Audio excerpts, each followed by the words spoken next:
I am sure sports. You know me there, I'm coast to coast representing. I mean, I say this is righteous representing for Omar. You don't know, come get your sports over here from near and far. Boy.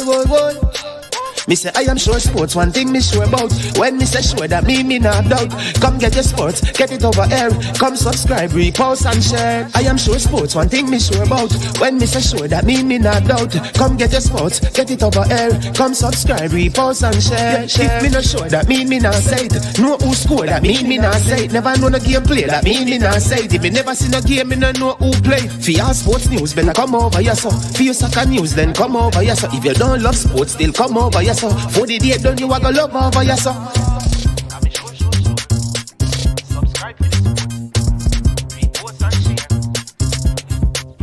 So when it comes on to behavior concerning football, Jamaica is decent.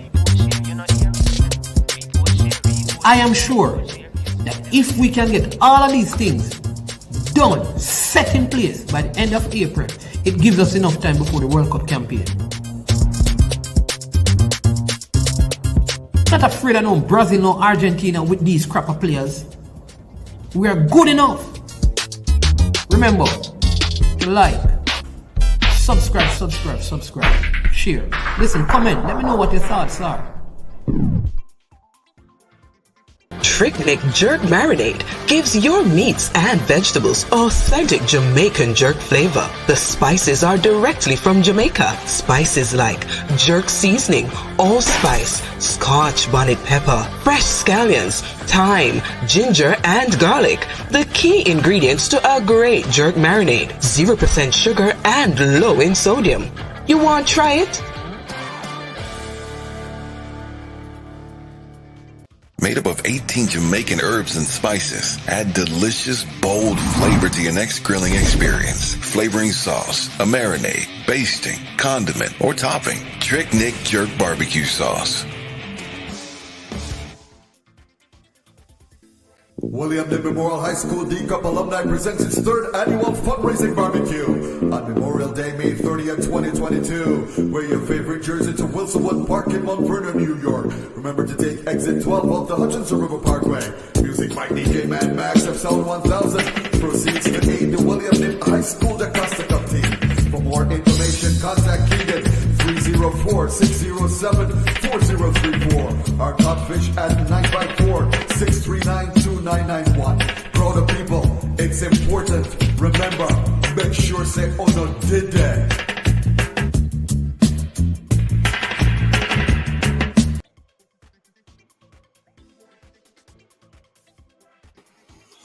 All right. Good afternoon, and welcome to I Am Sure Sports. I am your host, as usual, Man is the Man. How you doing, people? How you doing today? It's been a long day, but had some very good shows today, and this is going to be a good one as well. Hope you're ready, because I am ready. Yes, I am ready for this one. Like I said, it promises to be a very good one as we dive into some JPL football action. Yes, discussing the JPL. As the JPL heats up, we are at round 15 of this edition of the JPL, and we'll be having our usual guests on today as we discuss the football. But before we get into that, let me take time out to say a big thank you to the sponsors of this video. The sponsors are, today's sponsors are Prestige Finance, lending a helping hand when you need it the most. You can call them at 876-884-7390. They are located in Linstead, St. Catherine, and they're offering you loans of up to 100,000 Jamaican dollars, low interest rate, 0 to 4%, no processing fee, and same day processing. Also, a big shout out to Launch Legacy. Launch Legacy is over there in Canada, Big up to Patrick Reed, former Constant Spring and Waterhouse player, represented the national team as well. Patrick Reed, yes, at Launch Legacy, where they handle risk and seek legacy. So for all your personal insurance needs in Canada and the USA, visit them at launchlegacy.com or call or text them at 647-989-0782. Yes, give them a call. Let them know you heard about them from I Am Sure Sports. Again, bless up to all the fans who follow the local football, who support local football. Yes, we watch EPL. Yes, we watch La Liga. Yes, we watch Ligue 1. Yes, we watch the Serie A. But as Jamaicans, we take time out to support our, man. Cut our support our cut sharper. Hold on there, I just got distracted. The friend Fresh got type something I have to look at. Money is cut sharper. Fresh God, I don't know what that means, But bless up, yeah. You understand me? We support the local league and support local football. So let me big up Jason in the building. Bless up, my friend. Bless up Tyrone Williams. Fresh God. Yeah, man. The football star. You understand me? The football. When you come on to local football, them money, they both. Yeah. Big up Baller Car, people. When you talk about defending the players who play locally, oh my Lord, that is Baller Car for you. You understand me? I don't know if he defends Manchester United the way he defends local player. But tomorrow, yes, Baller Car, I will be calling you at around 9 after Arsenal has dealt with business. Yes. Oh, yes, and we also have Lee Croft Letman, Coach Lee Croft Letman at Mobile United, saying, pure rain in Mobile, just come off the morning session. Oh, my Lord, sound like Montego Bay is happy that it is raining. They may be able to get some points down there at Westport Park tomorrow. Coach Lee Croft, bless up.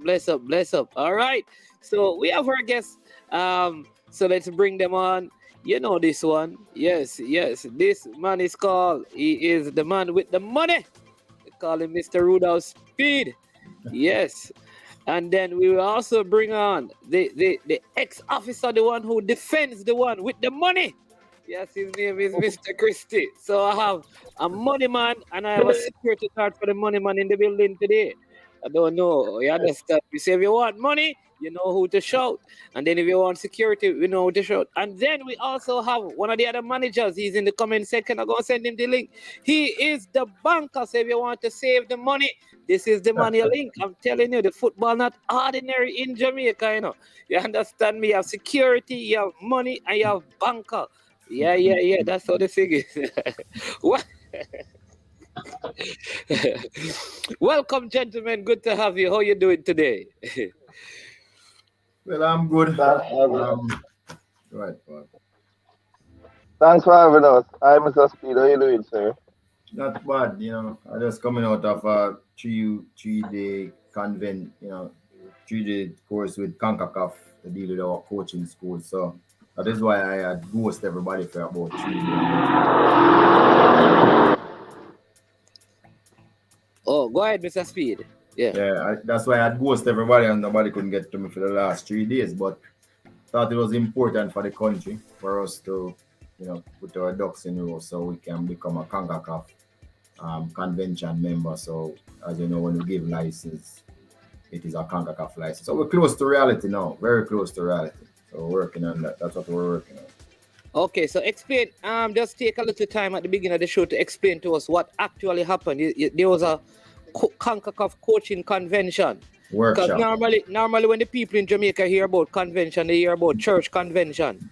All right, but you have coaches convention. So, explain the concept to us and where are we closer to in terms of right. So, a nation that coaches. So unfortunately, we are the only one. What do you call it? CONCACAF is the only region of the 6th region in the world that doesn't have a coaching convention. So we are behind everyone, right? What it really means is that we want to have standardized coaching right throughout the region. Basically, that's what we want to do. But we want the countries to be the one coaching the courses, not CONCACAF to be sending persons all the time. So what they have done is give us a set of rules and say, if you can live up to all of these rules, you will be able to use a CONCACAF designation when you do your courses. So the person get a CONCACAF license instead of a Jamaica license.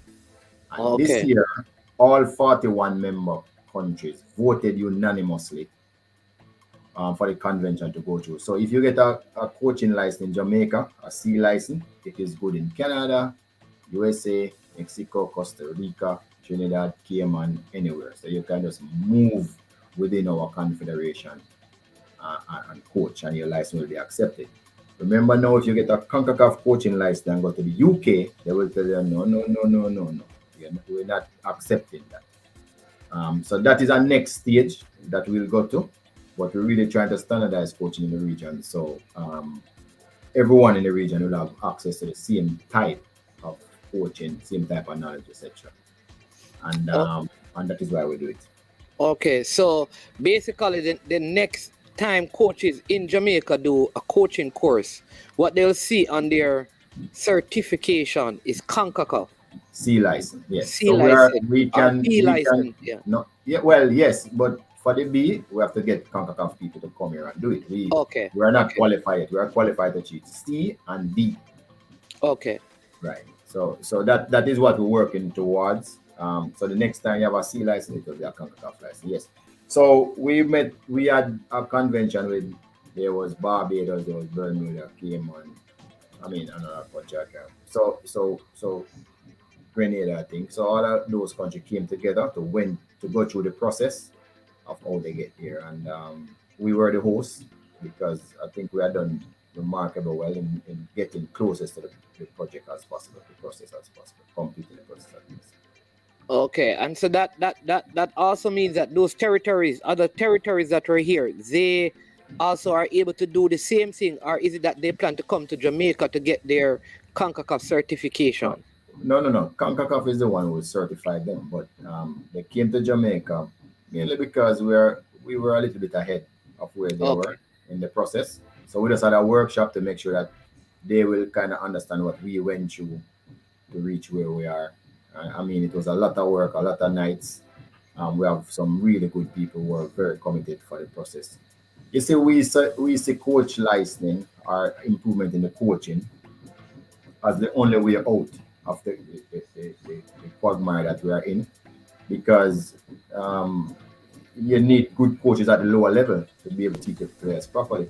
So when you're in the UK or in UEFA, who is the number one conference in the world, and liquor boys are exposed to A licensed coaches and B licensed coaches, that is the reason why we are behind, because by the time they get 18 and 19 and get exposed to that type of coaching, it's a problem.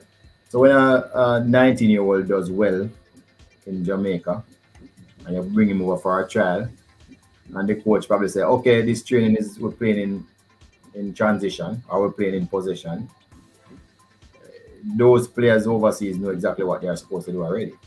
Even with lesser talent, you'll still look better than the player who have more talent, because our knowledge base is just so low. So that is what we're trying to do in Jamaica, ensure that our knowledge base improves through the coaches at the lower level from grassroots stage, and hope that will enable us to produce better players. So that is what we're doing. We're not the first person to do it. As I said, Belgium did it. They were ranked 66 in the world when they started. They are either ranked 1 or 2 now, almost for the last 5-6 years. So that is the type of progression you can get with a proper coaching education structure in place. Iceland has 70 B licensed coach. They have done it too. So we know we don't have the money and the resources, but we have people, and we have people who are very smart, and that's what they're trying to tap in on now. All right. Sir Christy, how your coaches stay? They're doing their courses? or it's just be a level 2, because we're doing thorough investigation through the league, to see who operating with level 2 and who have A and B and C, or things with your coaches. Are you up to SPEED speed? That speed I'm talking, not the one with the I. Yes, sir. We are okay as a group. We are doing whatever is required of us, and we are okay. We have some junior coaches that we are trying to improve and under the guidance of Mr. Thomas, and we have the younger ones that we are sending, the less experienced one that we are sending to the requisite courses, and we are updated as we speak. Okay, awesome. All right. Let me just take one thing. I won't bring up the comment, but I will respond to it because it is in the comment section, and I don't have my subscriber on mode, so I'm not sure if the person is a subscriber or not. But Brian Michaels, all right. I would advise you to go and read the Gleaner newspaper article that you saw and get a thorough understanding. I think your statements are inaccurate based on what the federation has said, and you need to go and read the article yourself and listen all the comments, and you'd realize that what you're saying is not the case. All right, but this show is really about the JPL, but I just want you, because there are two statements that you have that are not accurate. All right, in particular the first one. All right, so do not so if you have not read the newspaper article, I suppose you need to go and read it and get an understanding, because there was a clear statement that if the players are playing at certain level, they will not be invited to a trial. All right, and the article really makes reference to that, and that's what I'll say on that matter. Just go and read and check and get your facts right, and then you can make those assertions, because I don't think you're accurate on that. All right, so big up Eagle Republic and all the other persons. Blessings, man. So now, lot of big games, big game after big game after big game after big game after big game after big game. Maybe we should recap last week's action. I think we need a coaching change, I think we need a coaching change at Cavaliers, because I don't understand. The team keep playing with 10 men. I think they play half of the game, they play 10 men. There's no discipline out there. We need to get rid of the coaching staff, because they can't keep... That's true. But before you go there, see, I'm going to say all the big game that is playing, Dundee is still on top. Right? So that is the most significant thing.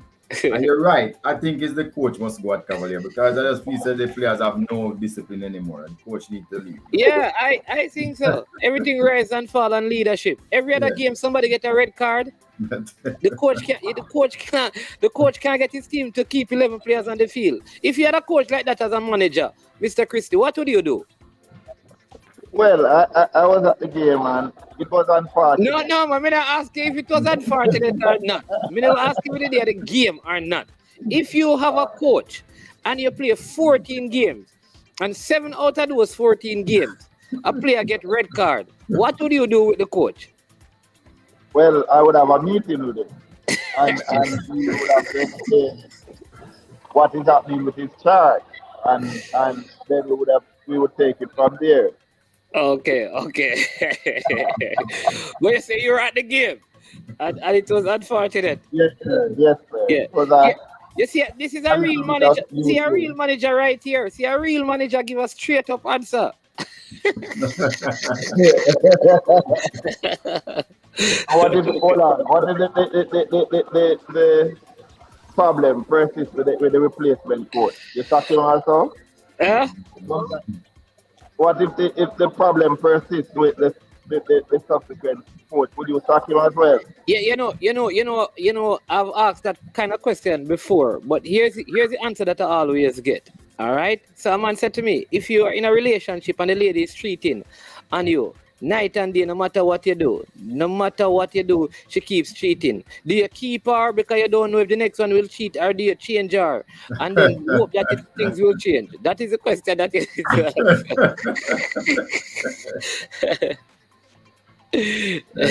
I think it's the coach are the problem. But you know, we coach about saying, get rid of who's going to get you fired first. So we'll see. Oh, so okay, I see. So, but good set of games last weekend. Mount Pleasant returned to winning ways. At Draxall, they won their game. Dunbeholden also won their game. Last time. They drew. Dunbeholden drew it water. Oh yeah. That was a draw game, right? All right. Let me just get the. Let me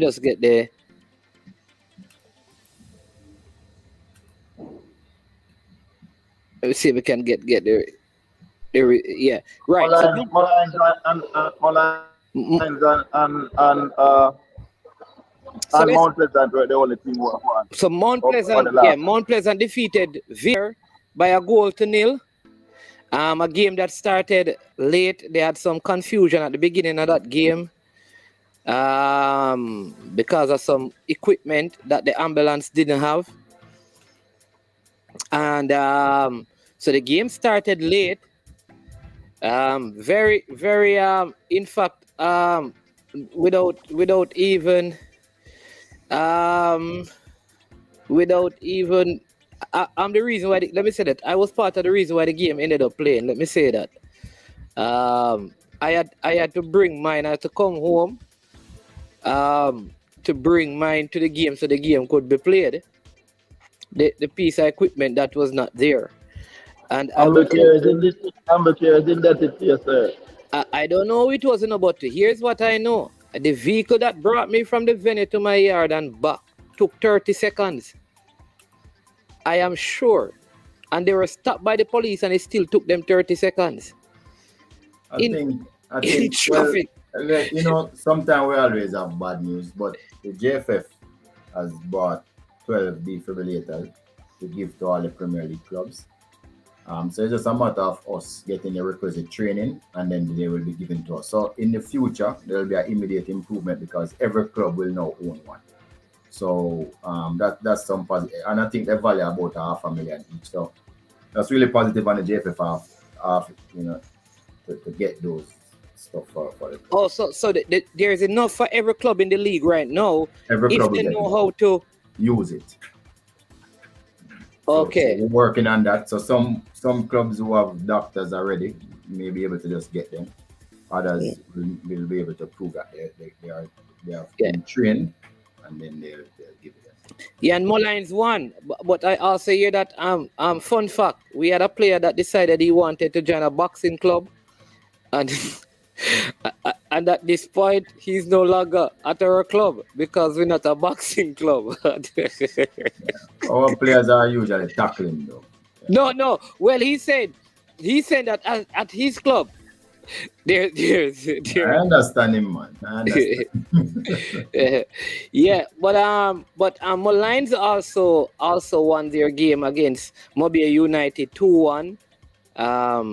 You know, Arnett Gardens, their game ended in a draw. Dunbeholden game against Waterhouse, up by 2. Talk to us, coach, manager Christie. How did that happen? Up by 2, game ended up 2-2. How did you manage to give up a 2-point lead? Talk to us. Well, what can I say? There's no excuse. But at the same time, even in defeat, as I've said before, even in defeat, when you get defeated, you learn a few lessons, and we have learned some lessons from the game, and we have had some serious and uncomfortable conversation on Monday, and we should be okay going forward. There were some positives from the game as well, some real good signs, and all in all, we would rather have the 3 points, but it's okay. we're still improving. And we're still getting better. And there's still more room for improvement. So we're just taking it day by day. No, well, Yeah. man, they were playing against a team that has scored the most goal in the league. It was always difficult to last a game without conceding to Waterhouse. They are that type of attacking team. They play very well in transition to attack. So it was always going to be difficult. Maybe Don Dolan could have managed the last couple of minutes a little better, but I'm probably hang on for 2-1. But it is always difficult to deny Waterhouse, especially when you lead and then they are going to be so hungry and your team probably drop back a little because they want to preserve the lead. So all of those playing on. But it was a good game. It tells you the game looked like the final, you know. So it was a good game. Yeah, I also, I mean, one of the other big results was a 3-3 Harborview up by 3. And that game ended up tying 3-3 with Tivoli. Like, unbelievable result. Because that was a shocker. Yeah, and that seemed to be have been in the second half. Yes, Harborview was up by 3 in the first half. Looking good. 3 points in the bag. All over the shouting. But Tivoli came roaring back in the second half after, I'm sure, pep talk by the coach. Mr. Price, the technical director is now the head coach. Yes, known for his famous halftime pep talks. You know, very famous halftime pep talks. So it must have worked this instance. They came roaring back. And listen, we play football to win the points, you know, as teams. But whenever the spectators get a spectacle, I'm so happy for them. Because that is really why they pay the money and come to the game. So that would have been a fun match to watch. That 3-3, you know, at the edge of your seat. Nobody knew what was gonna happen. Think about 3-love, then 3-1, then 3-2, and pure excitement. Same thing we done the whole in game. Waterhouse game, yeah. Waterhouse done bowling 2-0. Then 2-1, and everybody at the edge and see it. Paul probably smoke 2 packs of cigarette and then come back and 2-2. So I mean, the spectators is a spectator delight, and we have to like that because at the end of the day, we're entertained. You know? Yeah, I like what Glendale Faces says. That Dean Tillman says, referee target clubs at time with cards, right? I guess he's talking in defense, but I'm going to raise a point because Fresh God said, well fought game versus Arnett God. You know, he's a humble Lion fan. And I'm saying that was a really well fought game. Because, I mean, it was not the prettiest game on TV. I'm telling you. The level, I felt like the officials allowed too much aggression and dirty play in the game. And that messed up the quality of the game. That is my problem, you know. Because... when I see some games, nobody can get a card. And as we blow on somebody, we just get a red card. I mean, we just talk and get a red card. I mean, so I am, even some of the words that I hear people speak to some of the officials, I'm saying, okay, it must go now. No. What if a cover player, if somebody said, don't talk to me, and player say, why I can't talk to you? We just get a red card. And it's the most amazing thing. I mean, I don't understand this. None of that. I mean, I am like I say, I'm very, very surprised that nobody was red carded in that Arnett Gardens Humble Lion game. I thought the game would have been good quality if some of the unnecessary aggression and rough play was out of it. And I think referees have the authority to control that and the autonomy. And I know that when they ref in CONCACAF tournaments, they don't allow it. So why do they allow it in our leagues? Referees have to stop it. If that first aggressive tackle or that hitting a player, you just immediately step on it, yellow card or red card, send somebody straight off, and every week you do that, people will stop. I think it is affecting the play, the beauty of the game, and it affects the quality. And I don't know if we have fans. You understand me? I don't know if we have fans who can manage like aggressive confrontation on the field. So I think we need to measure that. But good round. So let me the point standing right now sees Dunby Holden still at the top after 14 games with 32 points. Waterhouse is in second place and 30 points. Arnett Gardens have 28 in third. Mount Pleasant in fourth with 25 points. Cavaliers in fifth on 23. Harbour View comes next in sixth with 20 points. Portmore seventh on 16. Tivoli on 15th in 8th. Mullines 14, climbing up the table. 14 points in 9th. Humble Lion, they are in 10th position on 11. Vere is on 11. And Mobe at the foot of the table, 5 points from their 14 games. I just wanted to say something about Mullines. If you look at the tables, they are the team that is fourth when it comes to farm. In the last 5 games, they have earned 10 points out of a possible 15, and they are, Dunboyne is the best performing team out of that last 5 games, followed by Waterhouse and Arnett who tied, then Mount Pleasant and then Cavalier and then Mount Pleasant. But if you look on form, Mullines, they have garnered 10 points out of the last 5 games. They have gone on a little run for the last 5 games, and is the fourth team that is generating the most points. Yeah, they have had 3 wins, 1 loss, and 1 draw in the last 5 games. Yes, and I am sure now they are eyes in another win. There's 2 teams within their sights, so they are eyes in another win to see if they can come to the 7th position and then see what can happen from there on in, because it's a tricky round. When you start to go to the match, you realize that Harbour you have a hard match. So I think Mullines is one of the farm teams as we speak. Good work, manager. All right, giving the manager some credit there. Yes. All right. Yeah. So he's saying that be careful, because he wants to keep flying under the radar. So really? So don't. Yeah, but let's look at this week round of fixtures, because there are some very interesting games as mid-table kind of the battle for in mid-table from around 5th to around 7th. It is not a couple of games, a couple of good results. You could see a turnaround. All right. So Saturday, we will see Mobile United. No, Sunday, not Sunday. Sorry, Sunday. Yes, Sunday.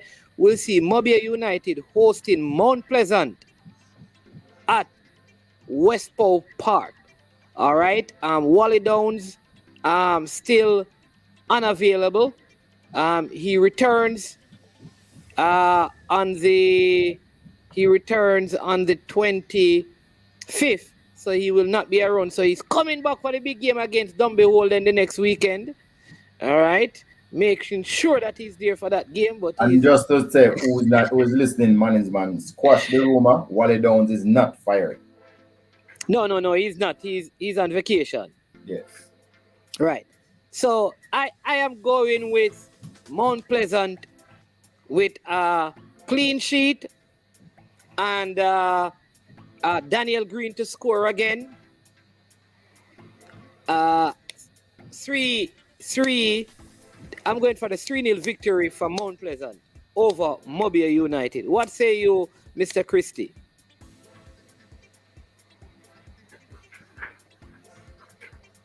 Not here, Mr. Christie. Yeah, Mr. Speid, go ahead. Not here, Mr. Christie. Well, yeah, it should be Mount Pleasant. I mean, they have amassed a lot of firepower during the transfer window. It will take them a little time to get together. Maybe that's why they lost the first match to Harbour View. They came back and defeated Vere. Vere doesn't score a lot of goals these days, so maybe there was no pressure. Vere again was playing under some sort of protest because the match started late. They didn't want to play. Mount Pleasant, I didn't see the game, so I'm not sure what transpired. But I was at the game, sir. So let me help you. I thought they never looked good enough Tyreek Zemenis played well. Topi played better. I still think they need to be playing a back three. They don't have a center forward that scores. So one player has scored majority of their goals, and they have to fix that. I think if VAR had a forward who could score goals, Mount Pleasant could have lost that game.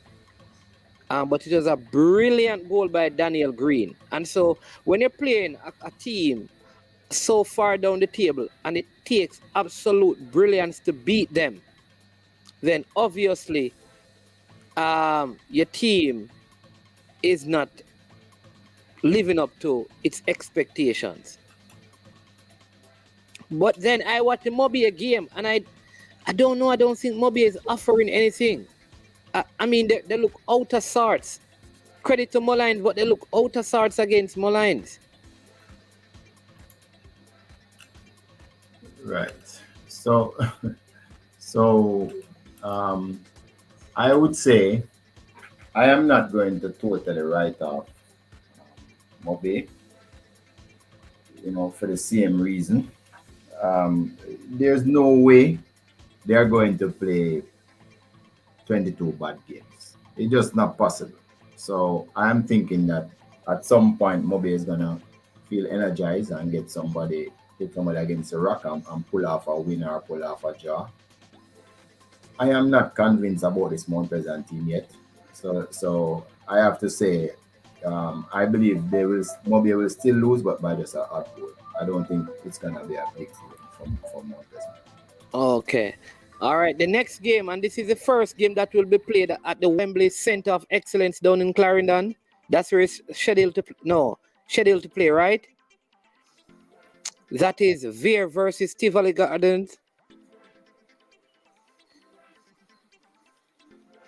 So VAR versus Tivoli, for the fans out there, the Clarendon fans, a game is coming your way. Clarendonians, Wembley Center of Excellence. Make sure you turn up to watch VAR tackle Tivoli Gardens. What do you say about this one? First game at the Wembley field down there in Clarendon, Mr. Speid.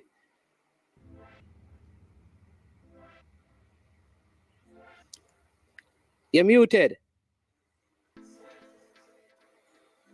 People have been crying out to say that football must return to the community. So there's an effort made by the Professional Football Jamaica Limited to put the match in the community.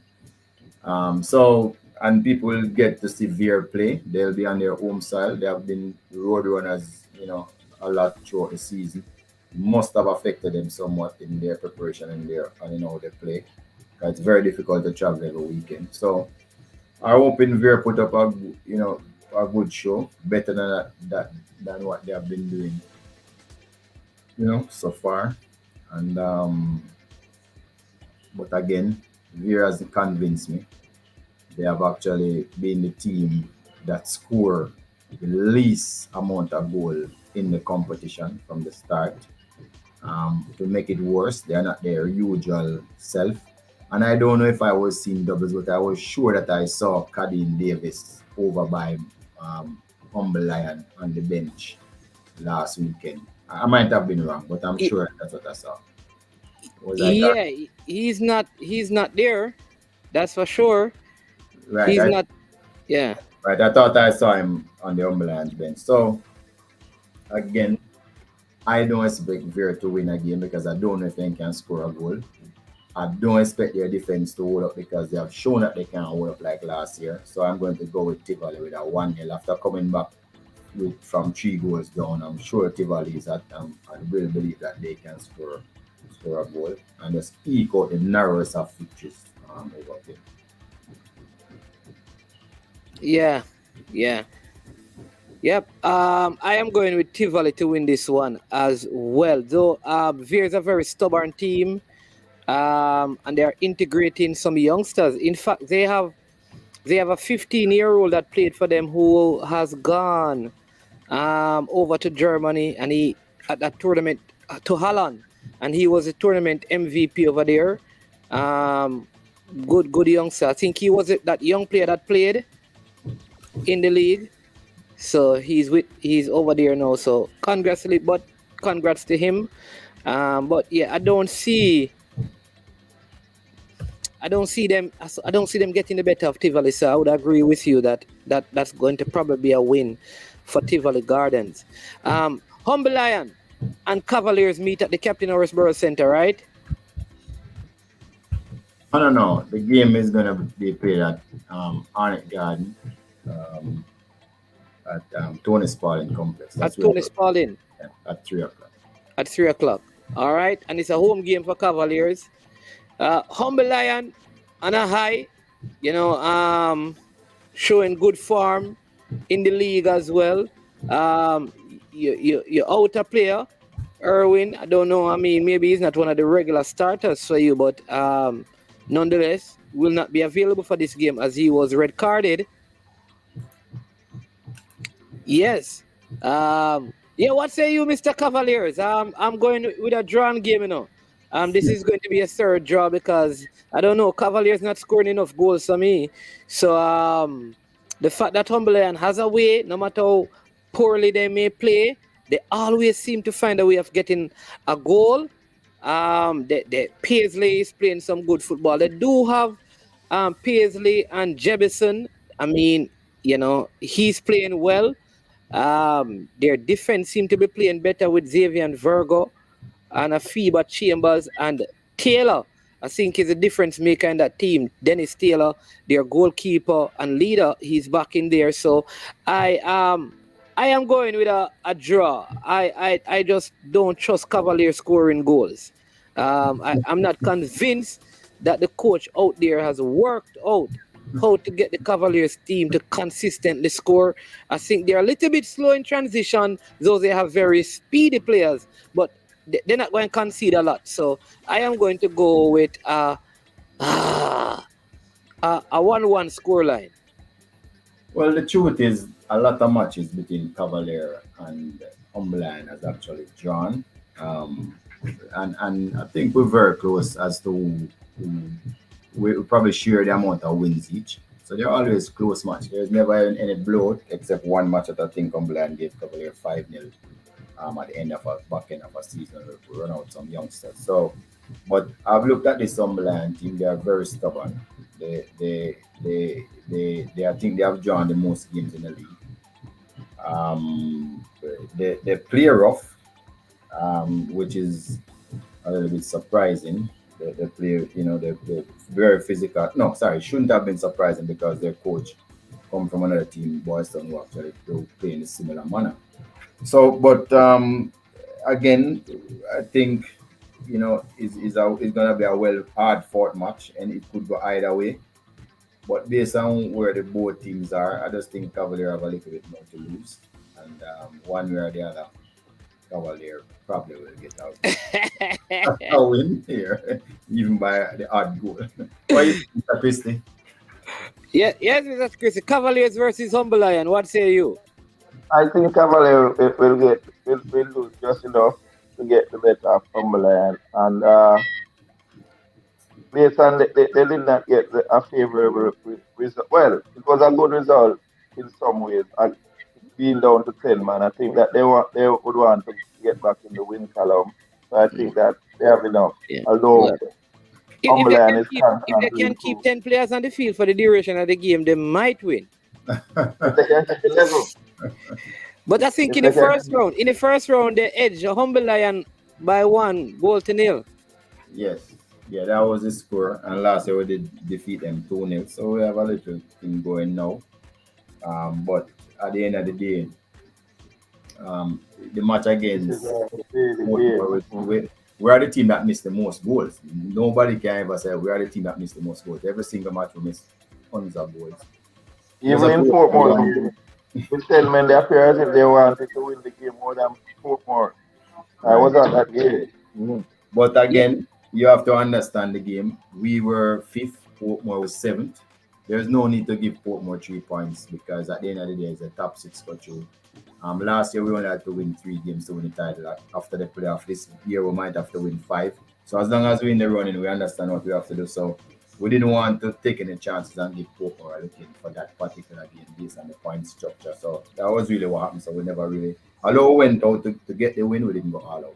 Yeah. I see here, as he brought up Portmore, I see Romario Lawrence, who is a Portmore supporter, says, used to think Lenny Hyde is a top coach, but now he's coaching my team, Portmore United. He can't can't believe this man continued to play. Rudolph Austin, especially against a young, energetic Cavaliers. I think that he's talking about the last game. But Romario, all right. Don't you blame the younger players at the club as well? Because if Rudolph Austin can start in the team, maybe it's not just the coach. Maybe the younger players are not doing enough. And, you know, I will say this. I know of a game that was played last weekend that the players were at a party the night before the game.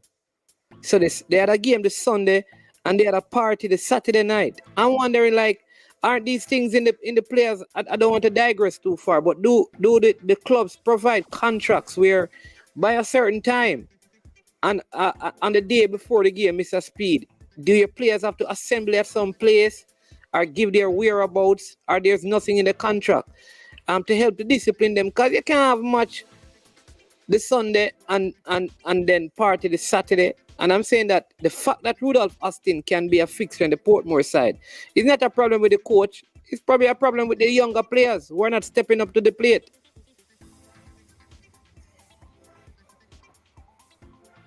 But do any of you guys have anything at your clubs where the night before the game, everybody has to come to camp, to base? No. You can't afford that management, man. So you can't afford that here in Jamaica, Mr. Management. That is ideal, though, but they are not able to really afford that as a group. We are trying to improve and trying to get better as a league. And these are things that we are aware of and we are trying to target, but we are just targeting things one at a time. And we'll get there eventually. But we can't afford it as it is right now. Well, what happens is that usually teams will do it maybe when they go playoffs, but during the season they're not able to afford it. And then you have to remember we are still within a pandemic period. So you really don't want to get all the players one place. You feel safer if they go home, because even if a couple of them got the virus, then the whole team wouldn't have got it. So at this particular point in time, I don't know if it's an option to put them somewhere where you have to go put them together where 2-3 of them in one room, unless you have the money to put them somewhere where they don't share a room. I don't think it's a good idea either. But the whole idea of somebody going to party the night before, it doesn't have anything to do with the club. The players just indisciplined. I don't believe that they're going anywhere. So that's speaks to the level of indiscipline of the player. That's just the reality. They are grown men. They understand what impact negatively it will have on your body. They are aware of all of those things. So that just grows in discipline. And as to the play of Rudolph Austin in our game, he was the one that took down to get the red and got the red card. So that's a massive contribution, because he kind of fake our centre half, and our centre half gave him the ball with his experience, and then him just push it to one side, you know, and then the other player recovering player try to tackle him and take him down. I'm sure he saw the player coming and touch the ball, so the player just take his legs, and that was a red card for us. So I wouldn't knock him. I thought he played extremely well in our game. You know, and sometimes you need that player. I mean, if Cristiano Ronaldo and him is the same age, nobody don't complain about Cristiano Ronaldo. But you know, so I think if you're fit and you're playing well, I mean, I wouldn't play him in my team, but I'm saying if you're fit and you're playing well, I don't see no reason the coach can get him. Yeah, I see. Rob Smith coming up with a suggestion. He said that you can establish a curfew and have an assistant coach call the players and check on them. You ever get a selfie? Because you know where they are. I mean, I think you need to just get rid of those players. Eventually, one by one, you know, say that. Let's get rid of them. I mean, pretty soon, you know, the world will go around and players will understand that this is a profession and they must, do the certain. I mean, I have one-on-one talk with my players and kind of guide them through. Of course, they don't must listen to you, but at least, Yeah. All right. Welcome, Unseen, also to the platform. The man who is out there doing all the legwork, interviewing all the coaches, big media personality out there covering a lot of football in the nook and crannies of Jamaica, from under 16 to under 14 to academy to Premier League to all kind of things. Welcome to the stream, sir. We're going to jump to Arnett Gardens versus Harbourview. This is the second game at Arnett Gardens on Sunday. Right? This is after the Cavaliers game. Yes, man. Sir. Yeah, man. Arnett Gardens versus Harbourview. Let's go with you first, Unseen. What are your thoughts on this game? Who you're picking to win and why? First, big up to the person in the comment section, Mr. Speid, Mr. Christie, big up yourself. Wow, Arnett Gardens versus Harbourview FC. I think Arnett have the edge in terms of, player brilliance, but I think Ludlow is very smart and depends on the tactics they play against Arnett. They can overthrow Arnett Gardens, but Arnett have a lot of live wires who can change the game at any time. But if Ludlow uses tactics right, he can get rid of them. But I go with Arnett for the edge though. All right, Mr. Christie, what say you? Arnett versus Harbourview. Well, I will say Arnett gone by the odd goal. I think they will both come out. They will. Harbourview will be missing Trayvon, who is an integral part of their attack. So that will affect their weight for this game. So I'll give Arnett Gardens the edge. Yeah. I have a surprise pick for this game. I think Arnett Gardens have become too predictable. Get the ball to Cephas and let him run past people. And he doesn't cut inside, he just goes down the flank. Like, I think his game, when he's double teamed or blocked off, becomes very limited. And sometimes I think they get their front three wrong. I think selection is affecting Arnett Gardens. Like, there's this player called Arbine, misses goals, always outside, make bad options, and he always starts. All right? Marlon Allen scored for them in the last game. He goes on the bench, and they start Fabian Reed. But remember him, the injury himself, Yeah, but Allen was injured in Portmore game. But he came on. He came on in the game. Yeah. He came on in the game. Right. So, and Fabian Reed came off injured. Right. So, you have to understand Fabian Reed at Arnett Gardens doing up, Mr. I don't know what that means. As long as he is available, they will be inclined to pick him. Oh, that is how football is? That's how it is at Arnett. Yeah. Oh, no. Okay. I'm just saying, that's what I've observed over the years. As long as Fabian Reed is available, they are inclined to pick him. And he mostly delivers anyway. And see the Harbourview man here, letting us know. Okay, here the Harbourview man telling us that we slip up last week because of a red card. But no team has scored more goals than Harbourview since the transfer window. So, Harbourview is going to score 3 goals against Arnett.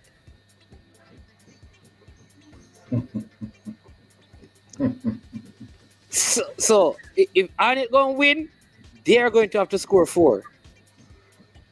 And then, I like this matchup. Hardin is not Hardin. Staple.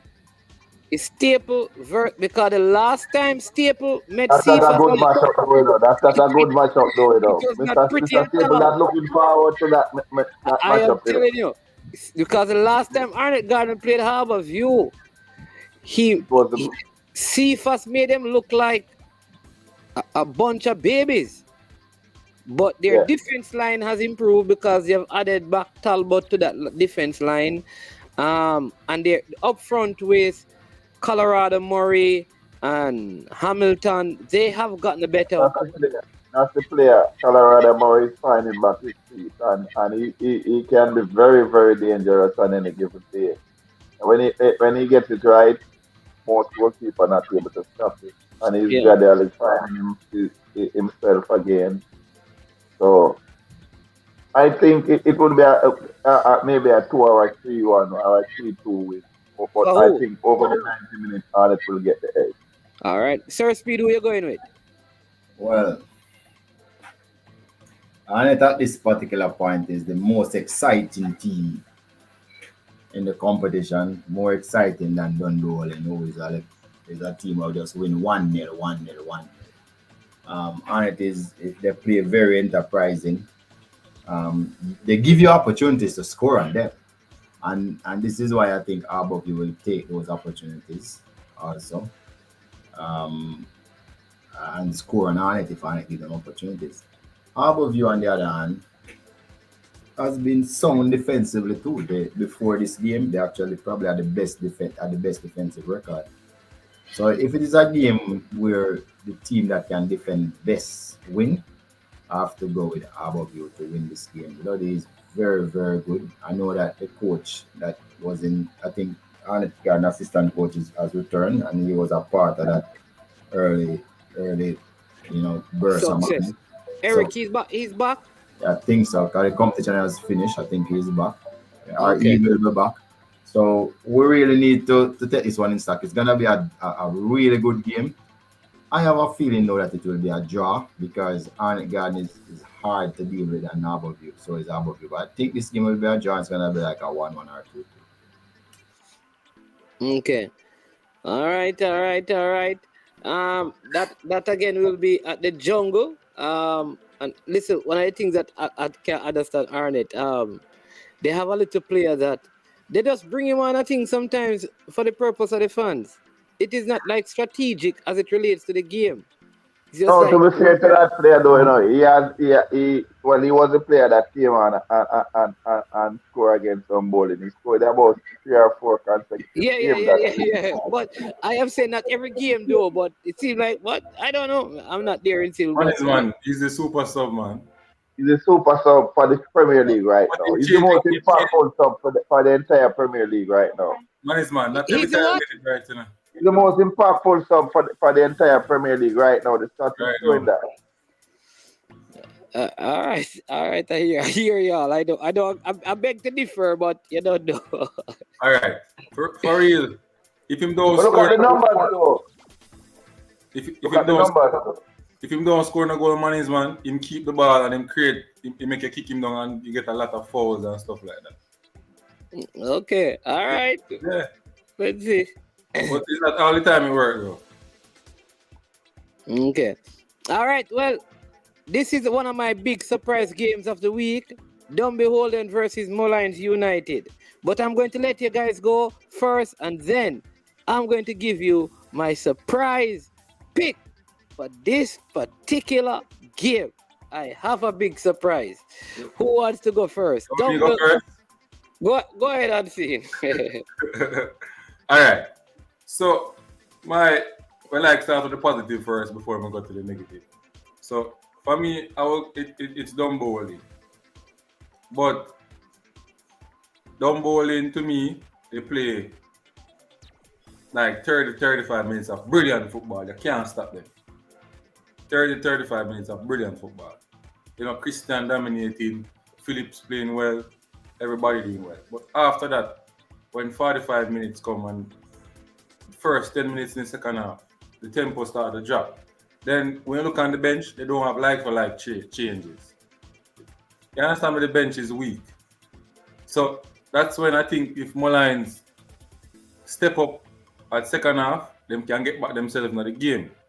But at the first half, Dumbo longer dominate. That's just my opinion.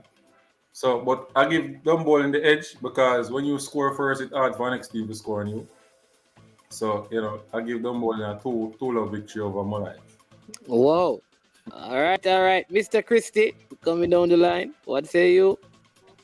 Well, I'm on the inside, so I know a few things that is happening to the dumb bowling. Unfortunately, Mr. Nikai Christian along with Mr. Fabian McCarthy, they are having some knocks, so they might not be unsure. And, no, man. They might not be. That sound like they're going to play, man. No, as the report of yesterday, they are questionable right now. So, and you know that our team is structured. It one player out, it will affect the dynamics of the whole system.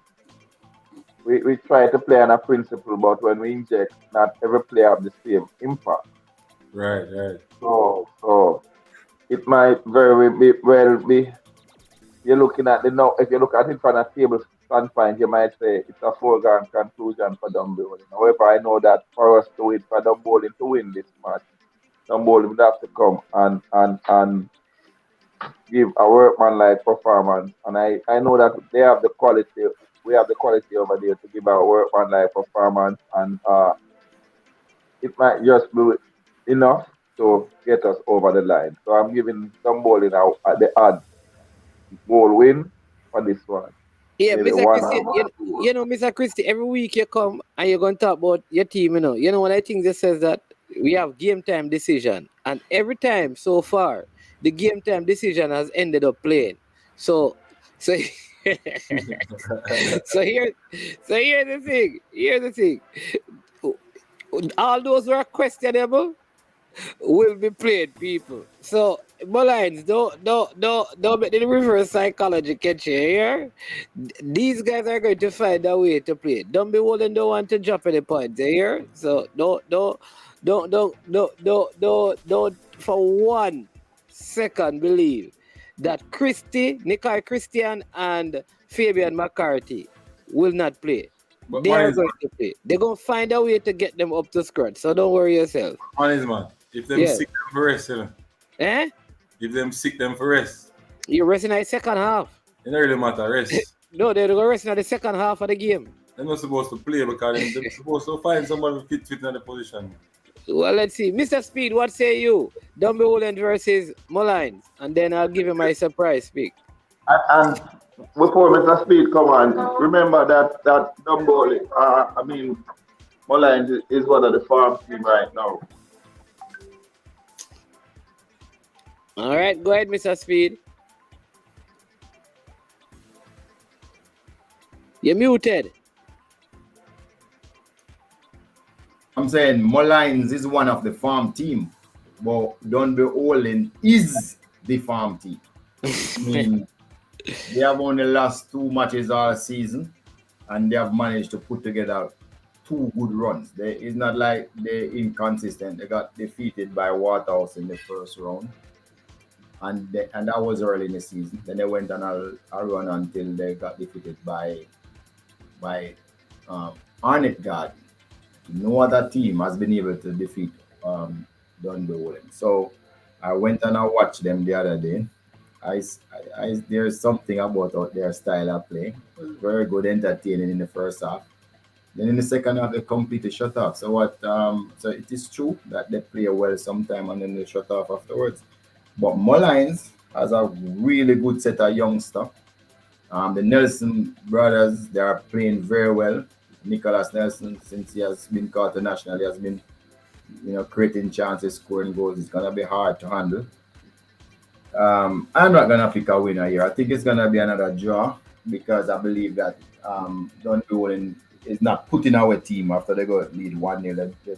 Apparently they don't know how to put our teams, so they let the teams hang around. They still hold on to win some of the time, a lot of 1-0 victory. But a 1-0 won't be able to stop Mullines. Mullines will score a goal, and I think that is going to be the deciding factor. I'm going for a draw between these teams. Yeah, you know what is funny with this game? First, let me talk about Mullines. So Mullines sold a player and got a youngster who come in and score. And the player that they sold has not scored yet. So when you talk about good business, Mullines has done some good business. I think Jaheim Harris is the youngster's name who started and scored for them in the last game. And they could have defeated Mobile by a whole lot more, I think. And they have Peter Harrison in goal, who has been keeping well, though I think he was at fault for the goal against Mobile United. The youngster from Kingston College that they got, he's playing well. They have Makwan Aldridge, who was on the bench, didn't even come on. And like I said, Nicholas Nelson, they deploy him two ways. They have him come deep and pick up the ball, which I think, causes problems for many teams. And then he goes up front. And so he just messes up how the defenses play for the teams. I think just because of the run that Dumbeholden has been on, it takes a lot of energy for them to play the same way that they play. And I think that is why we have seen the second half of their games, their form kind of, because I think it's taking a toll on them. And you're going to see little niggles here. I think this is a good game for them to not say rest. Like, I think this would be a good game for them to kind of lose, to come for the Mount Pleasant game, because they're going to lose one of these two games, in my opinion. Either this game or the Mount Pleasant game. And so, because I think because they have, I don't know if Mr. Christie knows this, that Dumbeholden has used the same starting 11 the most of all the teams in the league. Their starting 11 has been the most consistent starting 11 in the 15 games so far, above all the teams. Cavaliers have had several changes. Mount Pleasant, Harborview, Arnett Gardens, Tivoli Gardens, Humble Lion, Veer, all the teams with the exception of Dumbeholden. I think after 15 games, some of that, is a little going to affect them. So I think they're going to have to decide, listen, where do we rest Fabian and Nikai? Do we rest them for this game and risk losing? Or do we play them and burn them out for the big game against Mount Pleasant? And how that decision is made will determine the outcome of this game. That is my big surprise for this week. What say you, Mr. Christian, my analysis? Will look like he's frozen. What do you think, Concede? I think there is no defenders at Mullines to stop Bygrave and worse Peter McGregor. That's my opinion. So, it's going to go down to who scored the most goals in that game to win. Okay, we are about Mr. Christie. And then the final game of the round, I think, will also be a good game. This is the second of the doubleheader on Monday, will be Waterhouse versus Portmore United. Romy and Lawrence, your team, this Waterhouse, their coach returns after being out for a while. The head coach is back. Not that, anything went wrong while he was away. Yes, so talk to me, people. Waterhouse versus Portmore. The unpredictable Portmore. 1 week they are brilliant, next week, I don't know. Well, the problem with Portmore is that 2 weeks in a row, they get to play against 10 players. And Arnett Garden defeated them the first one 2-1 in the second half, and Cavalier was able to hold on to a draw with both of them. So Portmore hasn't really very inexperienced team. They made 6 changes to the starting lineup from the week before. So apparently there's a lot of chop and changes going on. And that kind of make it difficult for them to really tie down games, get a consistent starting 11, get in the sort of rhythm. So like in our game, for instance, even though they were 1-up, they were afraid to push forward people because they probably was afraid of us playing them on the counter. So they kept back a lot of players. We kind of just defending our own half and try to them playing transition, but I mean it didn't quite come off for us. So I don't think Portmore has their best team. I don't think Portmore really know all their combinations and what they are supposed to do on any given day. And based on that, it's gonna be difficult for them to win a game. All right, Mr. Christie, go ahead. Well, I'm hoping for a job, but based on the farm and the quality of the team. Why you want the game to draw? Are you leading the team? Why you want the game to draw? But for me to win and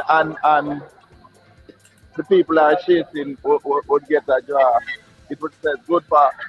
But that's just my little bad mind from the bowling. However, logically speaking, I think this Waterhouse firepower will find the pockets of Portmore because Cavaliers using 10 men with regularity was finding those pockets. And Waterhouse have good width. It's going to be the same venue, same size field. I think that Waterhouse will find and exploit those pockets and they should get the better of Portmore. Yeah, Unseen, what say you?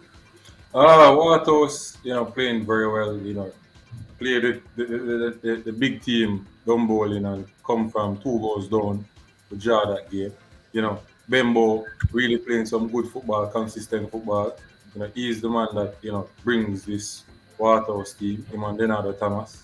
And also the centre back, Elvis, they are doing pretty well. Almost everybody on the Waterhouse team is playing good football. So Portmore now can break down a team, even when they have 10 man watching the game against them and Cavaliers and can't break down Cavaliers. I don't see them beating Waterhouse. So for me, I think Waterhouse full of win. I don't know, Bless up sports on the ball. Top 10 says 5. One thing I might, if I might just observe this. Waterhouse has so much weight. They move Denardo Thomas on the left hand, put him at the right hand, and bring in Kimani Campbell. So not Denardo, Ricardo Thomas, sorry, yeah. And bring in Kimani Campbell. So they have a lot of weight with Bembo and the other Thomas. They are playing some real enterprising football. It can get ugly real fast if Portmore does not keep their shape. Because with 10 men, I was watching Cavaliers getting behind the line, getting in the pocket, breaking their line with regularity, with ease, and effortlessly breaking their line. If Waterhouse duplicates that, then it's going to be a problem for Portmore. Yeah. I see top 10 who is a Clarendonian who you think could support Portmore say 5-0 in favor of Waterhouse. Maxine Brown, who is a Waterhouse fan, says 6 in favor of Waterhouse. Balakar, we expect better from you, because you're not a Waterhouse fan, but Balakar says 6 in favor of Waterhouse. But somebody saying Cardell Benbow never played good last game. Him just scored, but him never performed good. That's fresh God. But let me ask, because one of the things that have been are some players just good players in system, and if you take them out of the system, they look ordinary, or is it really about coaching? And I use that because like even with the Cavaliers, a lot of persons will say if you pick up any one of these Cavaliers player, say midfielder, oh geez, let me get one of them name from Marland, from Manchester. Let's use that one. Used to play for Manchester High School. Maxwell.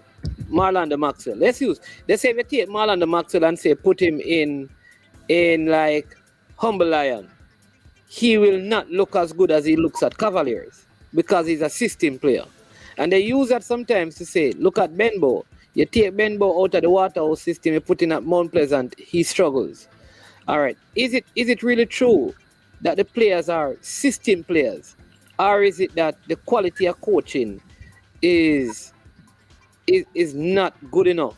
So some players don't look good enough, not because of them, but because of the coaching, right?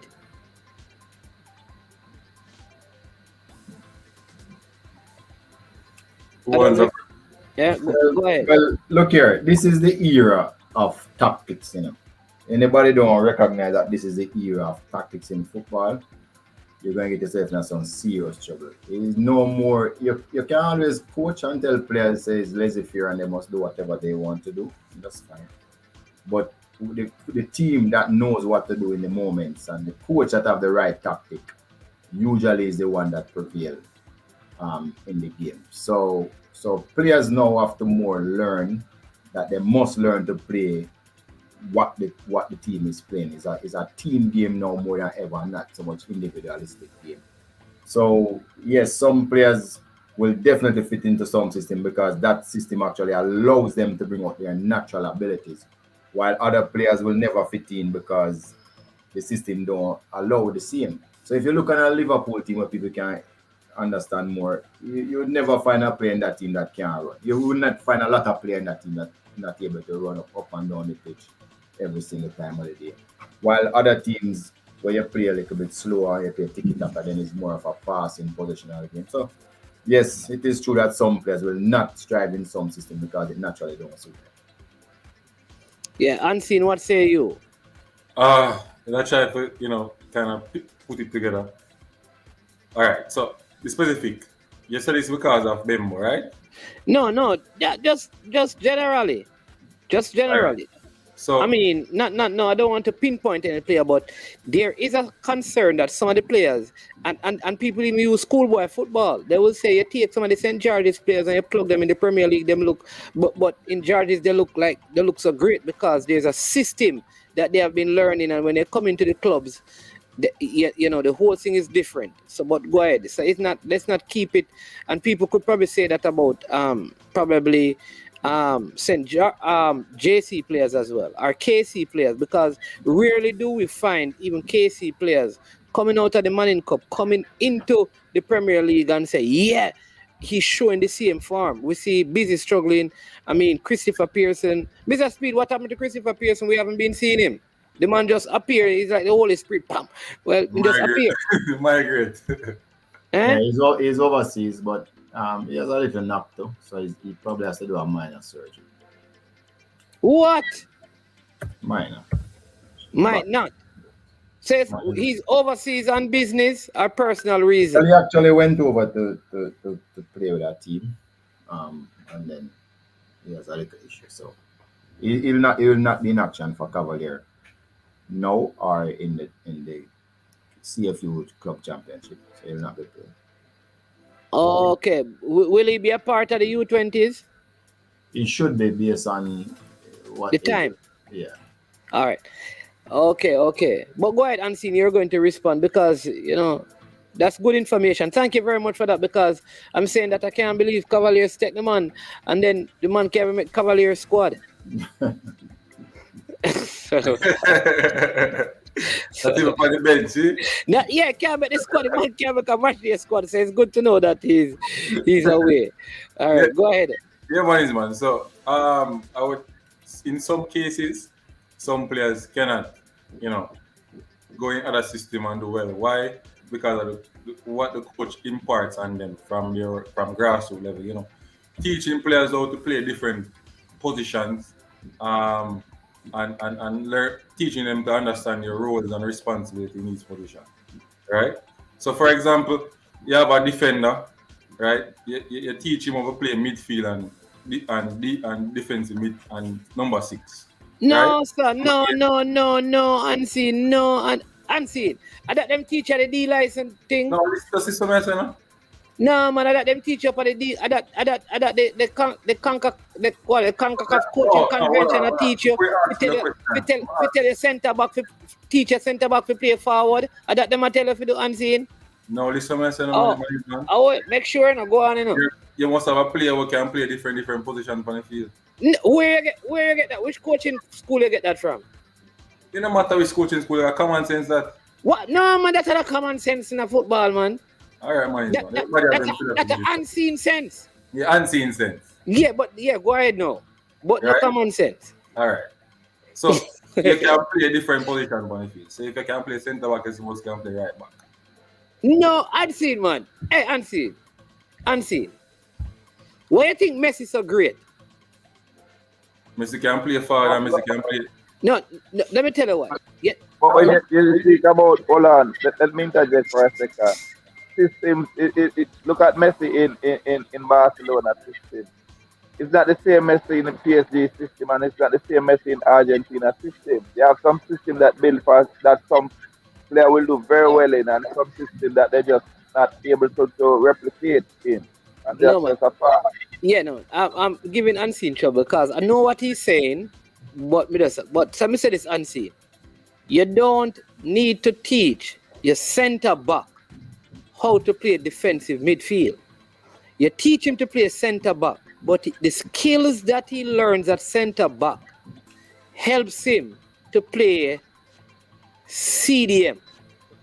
I think what he's saying, though, you know, based on how the football has evolved, some centre back who just intercept and kick away the ball. The football has gone past that now. So if you have a good tackling central defender, then you realize he's not a very good handler of the ball, then you know that you want to play him in central defender. However, in some practice session, you would move him out of central defender.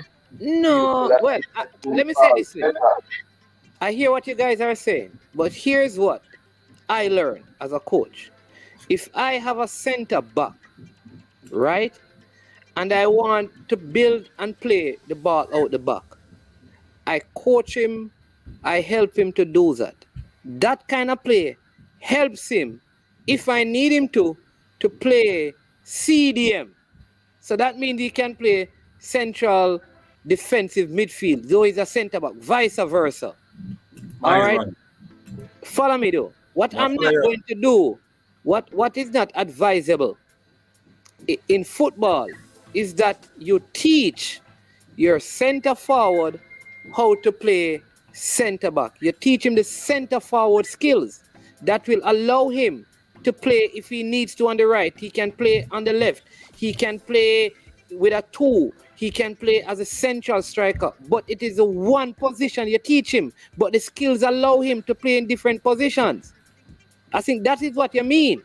No. The skills allow him to maneuver the balls and stuff, but he must know the role and responsibility in the position where he's going to play. All right. Let me find out from Mr. Speid. Hold on there. Mr. Speid. Yes, sir.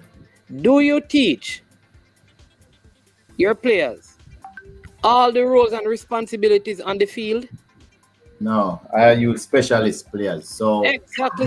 But when I'm discussing the roles and responsibility with the team, they all know what they are supposed to be doing. But it clearly, for somebody to master a position, you have a focus on it.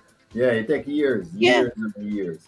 So sometimes I make shift if I have to, but then I just coach a person through just what they need to do on that given moment. I make them job very simple and the moment. So yeah, exactly. No X factor thing, just simple. And then usually they work out. But I'm saying, go ahead, your time. No, everybody coach different in the man. So true. We're glad to say you coach a different way, so I'm going to go get something we're supposed to can beat. Anyway. Yeah, man. You always say that, The way how you talk, you can beat everybody, So me glad, me like your confidence. I like your confidence. Business. Yeah, man. I like your confidence that because other people think differently from you, when you play them, you can beat them. Go ahead. Hold on, Mr. Unseen. You have to pay homage to the technical director who is the defending champion, you know. Don't ever forget that, sir. No, man, on my side, you know, on my side.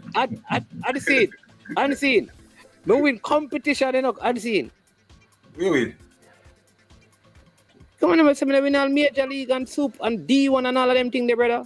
I played 3 seasons of football with a team and never lost a game. Who was the head coach? In 90 minutes. Who was the head coach? Yeah. Them not tell us me. Who is the president of the club? Eh? Who is the president? The club have a board and a chairman. Me never call the people them name. What are you talking about? I think the years you're the president and the coach, man. No, man. So what who is the president of Cavaliers? No, not me. That's good. Okay. That is a reason point. Who is the coach of Cavaliers? That's Speed. Okay. So, to my club, I am the Mr. Speed. No. To my club. No, I'm not going to agree with that. But anyway, man. So some players may, can't play in certain system, but some, based on the knowledge that they know about different, position on the field, they can match in any system that they play. So that's how it is. Yeah. Depends on the education they get from the coach or what they learn. Rich Pooh Sports is asking a question. I can talk to probably the three of you, and then each of you can give a response. He says, how impressed have you genuinely been with the JPL this season? To what degree thinking wider, a field or the surfaces hindering local player development? So, Mr. Speed and Mr. Christie, go first. Go. Let me take on that one. It is no secret. Over the past maybe 20 years, it is the best total brand of football is played at the local level. And it started up by the Captain Oriel Sports Center, and it went down by Cabana Park and Arnett Garden. One thing all of those surfaces have in common, it allows you to play football and predict the bounce and so you get more time to play at the global level. So the talent was always there. However, the improvement of the surface, it speaks volume, because I can tell you, when these same players, if you watch even the very first week that we went down by Jacksal, there were a few little nicks that has been subsequently sorted out down by Jacksal. But the quality of the game were not the same as the week before. So the surface is a contributing factor, a significant contributing factor. And it will get better if we stick with the surfaces that we are working with and try to get more surfaces like this, and the football will get better. All right, Unseen, what say you? The first part of the question, let me just put it up again. He says, how impressed have you genuinely been with the league, and to what degree, thinking wider, the fields or the surfaces hinder local player development? I believe that this is the best, in terms of quality, image, publicity. The clubs are really doing a good job in terms of, marketing. Now they're using their social media platform. I can see a lot of, training sessions coming up and stuff like that. The teams are really playing well. The surface that the JPL is using now is good. For players like Cephas and the Christians and the Guthrie and the Biograves and the Bembo, they can see their talent really coming out on these surfaces. But I am disappointed in the officiating. I think the officiating is the only poor part of the package. And it's getting better. It's more room for improvement. I think the clubs can really get the manual from Arnett and try to emulate and try to fix their structure, their infrastructure. Yeah. Yeah, man. I love that. I love that. Resource. There's a lot of resource. I know for a fact that there's a lot of resource that was placed, is placed, and is constantly placed in the Arnett Garden structure where the surface is concerned. They are constantly improving, they are constantly maintaining. So we are, as a group, we are trying to get other clubs at that level.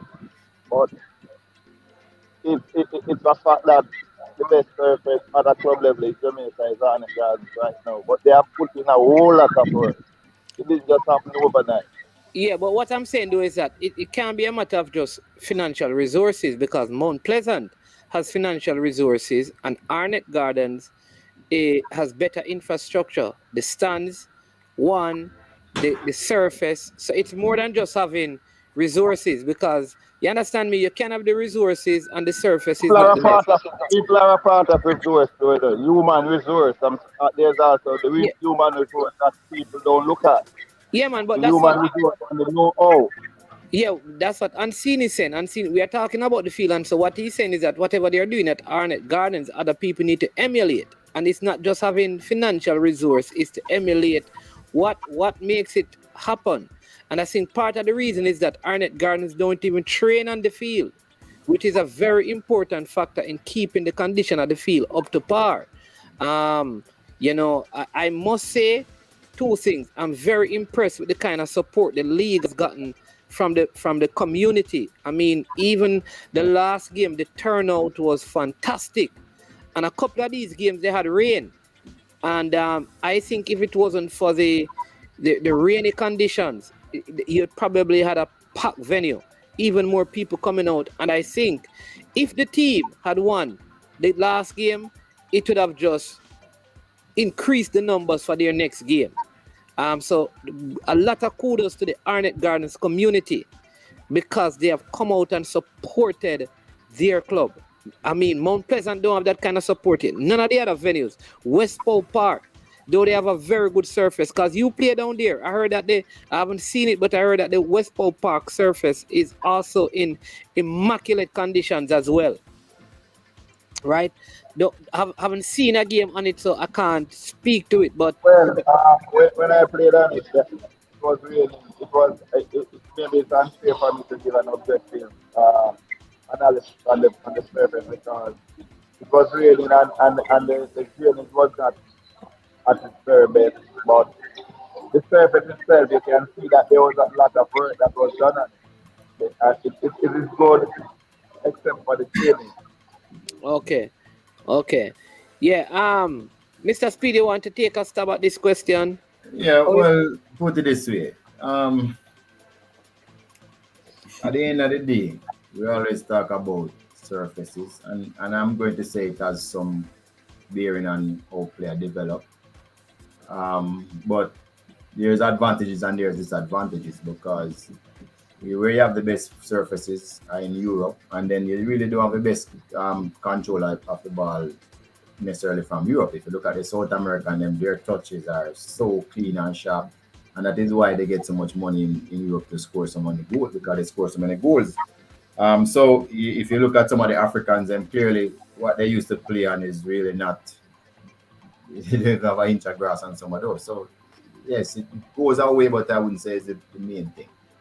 The main thing that will hinder our development, and I say it more and more and more, you need better clubs. Better clubs produce better players, because better clubs look for better coaches.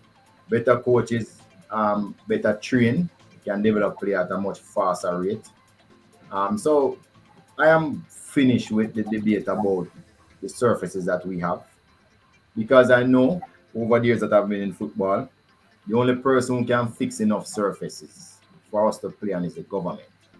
The clubs don't have any money to fix those surfaces. So it's not going to happen in a whole scale way. And it's only certain clubs who is big like a Arnett or a Waterhouse will be able to find the money. Or unless one of the clubs sell a player, which a lot of people don't like. Here we talk about sell player, overseas will be able to fix a surface. In the developed world, it is not the clubs alone who deal with the surfaces. So let us not fool ourselves and believe, say, in the developed countries where you have those big stadiums, the club build them. In a lot of cases, it's not. In some cases, it is.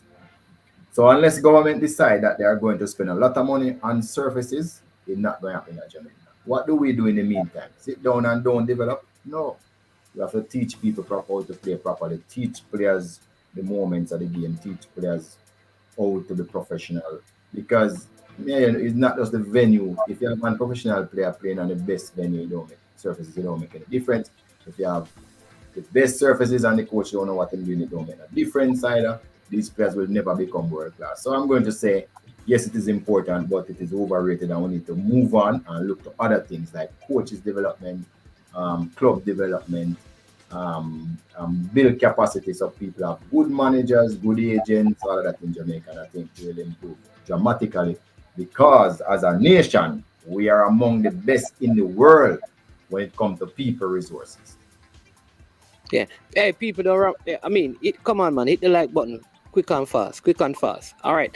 Here's my issue with the league. The surface, all of that. Yeah. I have two issues. One issue sometimes with the officiating. And I want to know why we don't have VAR or at least the fourth official who has the mic thing that they are communicating with the referee on the pitch.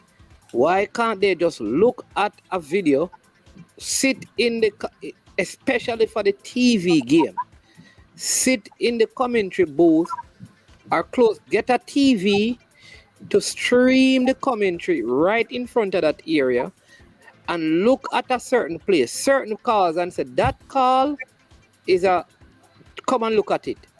Even to start doing that, because I think even if you don't have the full VAR system, just to look at some of these players. Listen, I see half-side goal given, in my opinion. In my opinion, from the angles, it looked like it's offside.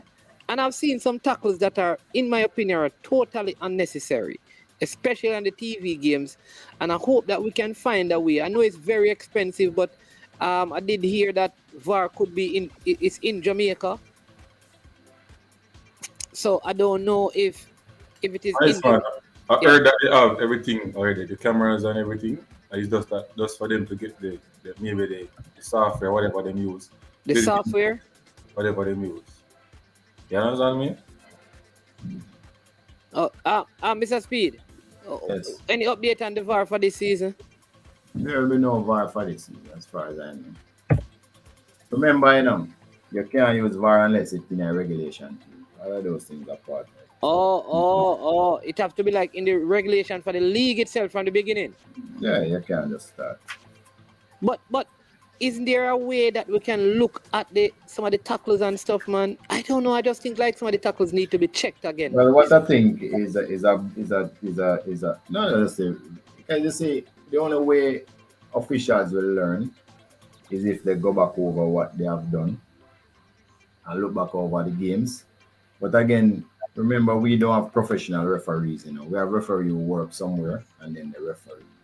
If we had professional referee, which is why I'm saying we need to build capacity. If we had professional referee, that's their only job, then they would be able. That's a part of development. Refereeing is a big part of development because I can give you some examples. In the last two club Champions League that we played, we got red cards in the game, right? I remember the Arnett captain. 35 minutes he was off. Remember when they were to the Champions League, one tackle, two tackle, ref just come off the field. I remember Portmore done 1-0 one day, and they were playing very well. Looked like they were going to come back, and then red card again for tackles that will get away with it in Jamaica, but on the international stage, you're not getting away with those tackles. So the point I'm making is, if you are a professional referee who go back and review their game and not into their feelings, they will improve. So what we want here is the same standard that is overseas. So when the players don't get away with anything here, and believe that they can go overseas and get away with it same because you won't. And that is also a part of development that people is afraid to talk about too. We just talk about the field because it's obvious. So until we do that, we will always struggle with the inconsistency in the league. And until we get the consistency up, we won't improve in that department. Right? So you're 100% correct. It's not just the VAR, but people should be able to go back and review. Sometimes the videos are not available for you to go back and look and see that yes, may make a mistake and we must do better next time in those instances. Now, referee will never at any time be perfect. It just never happen. But at least if the closer and closer you get to perfect, it's better off for Jamaica. Yeah, go ahead and see it, and then we'll take. My question is, who is responsible for watching the referee performance in the game? Like, who is there to grade him after the match finish? To talk to him and draw him up, like stuff like that. All the referees. Who is responsible at the game? Is that? Is that the match commissioner, a referee assessor? There's normally a referee assessor at all of the games. There's an assessor at the games, right? And he assesses and he sent in a report. One of the things is that the referee really don't show, there's not a discussion with the clubs who probably point out something to the referee. So the clubs really don't know what happened, right? And that is kind of what causes the distrust, because they're not sure. Even though I know for certain that they do drop up the referee or sometimes move them out for a while if they make big mistakes. And there's just, but I tell you the real reason. But I've seen the referee overseas, and they are good. We have some of the best referees in the country. I'm just wondering why they don't give us the same standard here. And I don't know why. For real, because don't continue. No, but I suppose because they know everybody, they live near them, they work with them, and so probably they don't get the same standard. But I've seen them overseas and they are good. We have some of the best referees you can ever think of in the Caribbean, in CONCACAF. But the standard is just not consistent. Some of the time, because probably they know somebody, them in their feelings, I don't know what the reasons are. But until we get the referee at the same standard, that will hamper our improvements. So I'm just hoping that we get it done quickly. Yeah. The professionalism is not there at all. I mean, the professionalism is not there. I've seen them really doing some good work overseas in the CONCACAF League, man. And when them come Jamaica, some calls where them will never make the international man get to it, they make the local base player get to it. Yeah, but I want to tell you, even the language that is used sometimes on the field, these guys, when Jamaica playing, them can't international football, they can't speak to an official then we don't use them language there. They couldn't be playing. Jamaica could not be playing against America. And you have a referee from one of the other Caribbean and people are and I tell them certain things. You get sent off. All right. Do the clubs have an alumni association just like school have association? Players that have moved, especially overseas, and make it big can give back to help with development. I suppose some clubs may have that. I don't know how many, but Eagle Republic Blessings, he says, Mr. Speid, will the JFF be instituting a quota for the JPL and Tier 2 clubs regarding a minimum amount of U20 players on their game day roster? This would help the development of the youngsters. You say, they say me, Mr. What them call me again? Mr. Quota. Yes. There will be a quota. You have to register 8 players 21 years or under in the Tier 2, just like the Tier 1. Because as we try to improve, we're trying to create a player pathway. Let me say, we're trying to create a player pathway for the young players. So yes, that will be done too. Yeah. All right. Surface improvement leads to better quality of play. Surface development should be a priority for the federation because this makes the end product more attractive for investors. Right, but we can't, you keep on saying that when we tell us that we can't afford it. The federation money is for 11 national teams. So you're going to get money from to build the surface there. Build one, we have the money to build another one. We're looking the venue to build it. But the rate the federation is going to build the surface at CISAT is not our savior. So in the next 5 years, I know the president wants to build about 4 across the island that we have at Captain Bird Technical Center, which is really synthetic pitch. But that's not going to save us. That won't save us. We need much more. We need the players from a young age to start to use it, those type of surfaces. And it's only the government can save us. So I keep on telling you guys, it's only the government can save us. When I go to Sweden, they have 110 football field in Wembley again in one city. 90% of them is the government who want them and maintain them, and you just log in when you want to use it and come and use it. The FF cannot save us. It's the government have to save us. Stop saying it. It can't happen. Yeah. Coach Rudolph says the coaching has a lot to do with how they tackle, because in training the coaches I think keep letting them play and don't correct it. So Rudolph Speid is this an all-time referee? No, man. He's an assistant at VAR. Okay, so first, coach, tackling is not a tenet of the game. The great Paulo Maldini said, if you have to tackle, you make a mistake already. So a player will run up and down and tackle. Probably that's not the player you want. I think what he's saying though is that in training, players play aggressive and dirty. The coaches don't stop it. So that is why when they get into match situation, them do the same thing. No, I'm agreeing with him that him should even be looking at those players who keep on running and tackle. They shouldn't even be in a team. Yeah, that's not tackling, it's not a tenet of the game. If that's all him can do, he need to stay on the bench. As man, I see some player do something in the match against the match weekend gone. The Arnett Gardens behind game. I'm telling you, like I'm saying, one time I get up and I say, I don't think I interview nobody. I'm just embarrassed. Can't believe what this a JPL guy. Listen, I have a centre back, right? That played for my team. Some people listen, in him Odeon Garden, they call him Chippy. He's a original central midfielder that I put at centre back. You know why? Because he's so smart. He's not tackle. He's always in the right position. Smart. There you go. Right? How would the panel describe the current strengths of the JPL are to watching eyes such as Tiddlywinks in London, England? Example, can you easily identify quality CDMs like a Casemiro? It will be hard to find Casemiro because he's at Real Madrid. But man, that position is very underrated in Jamaica. No, I hear people say that, but wasn't Winston Anglin one of those players? We're talking. Jamaica's always had in the past. You had the Carnel Chinsus. Well, now they can't look nobody to Jamaica. The national teams are easy. Yeah. Defensive midfielder. Always overseas them go for the defensive midfielder.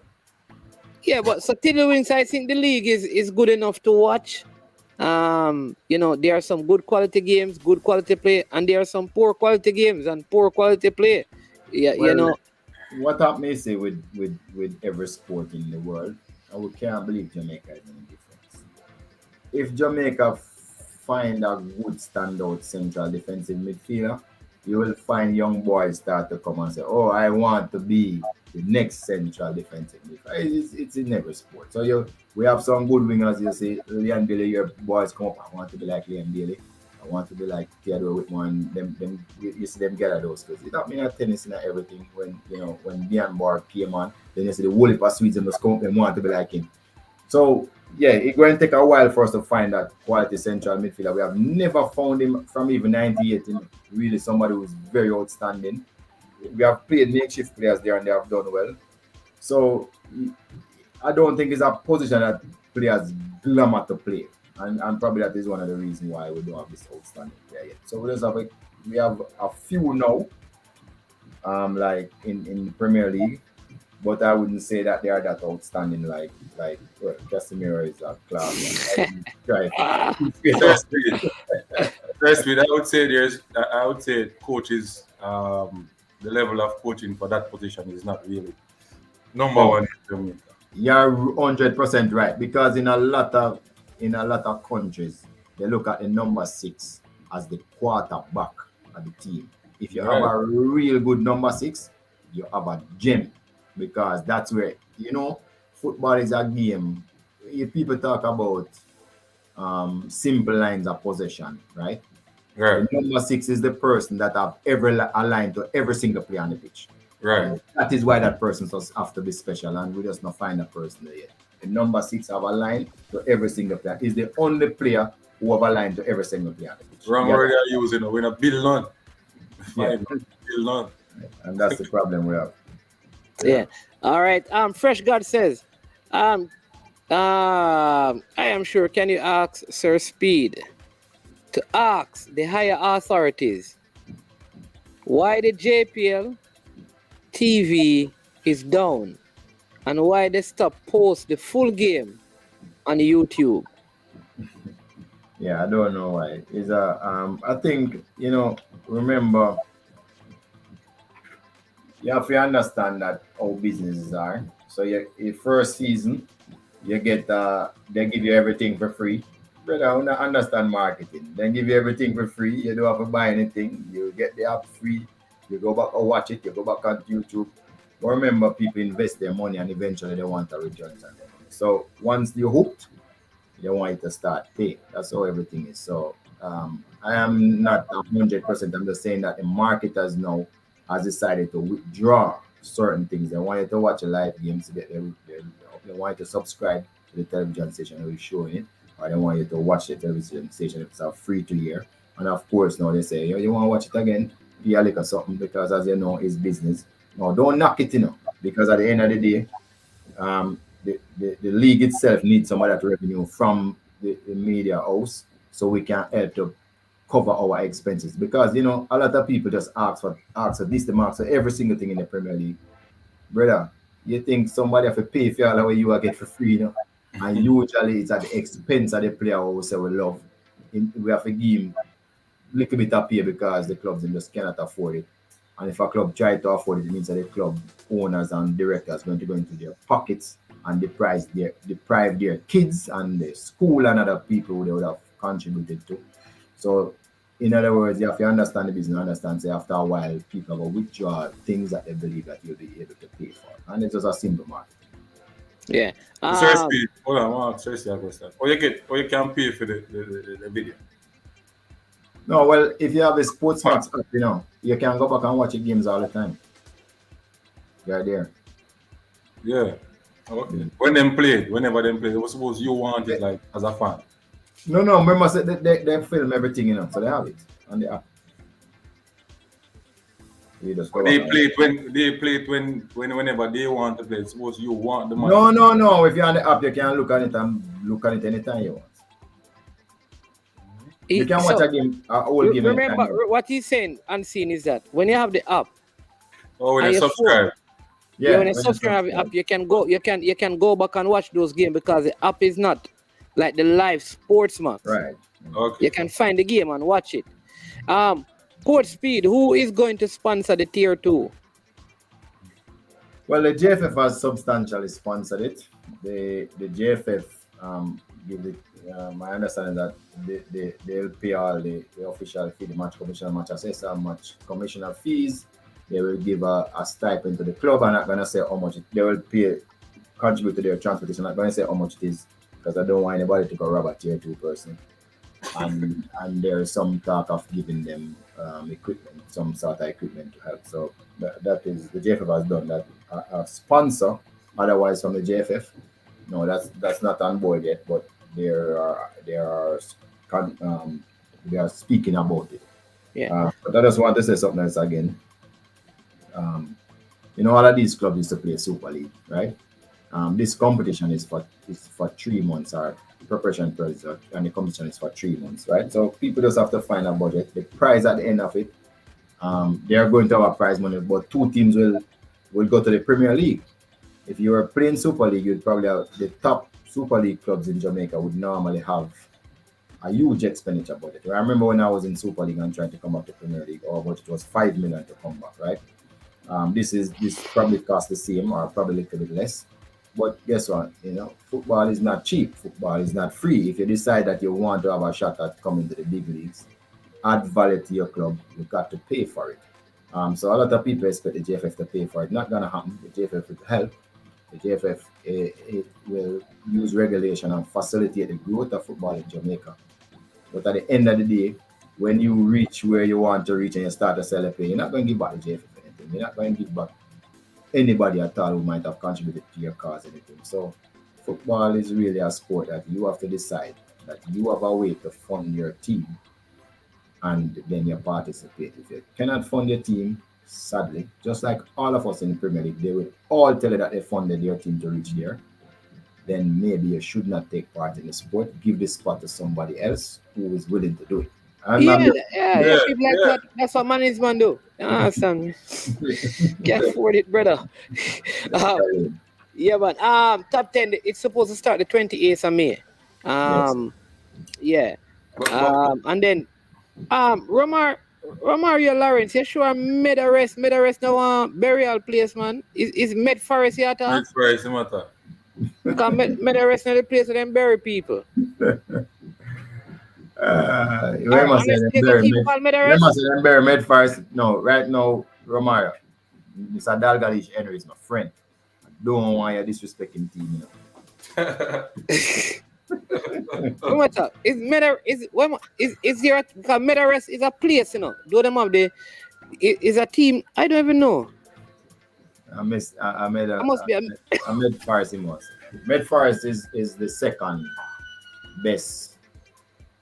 Was the second best Super League team still left in CONCACAF because Barbican, I think if CONCACAF was playing would have gotten the spot. Med Forest would have been the team behind Barbican. Oh, really? Over Ligani? Yes, I think so.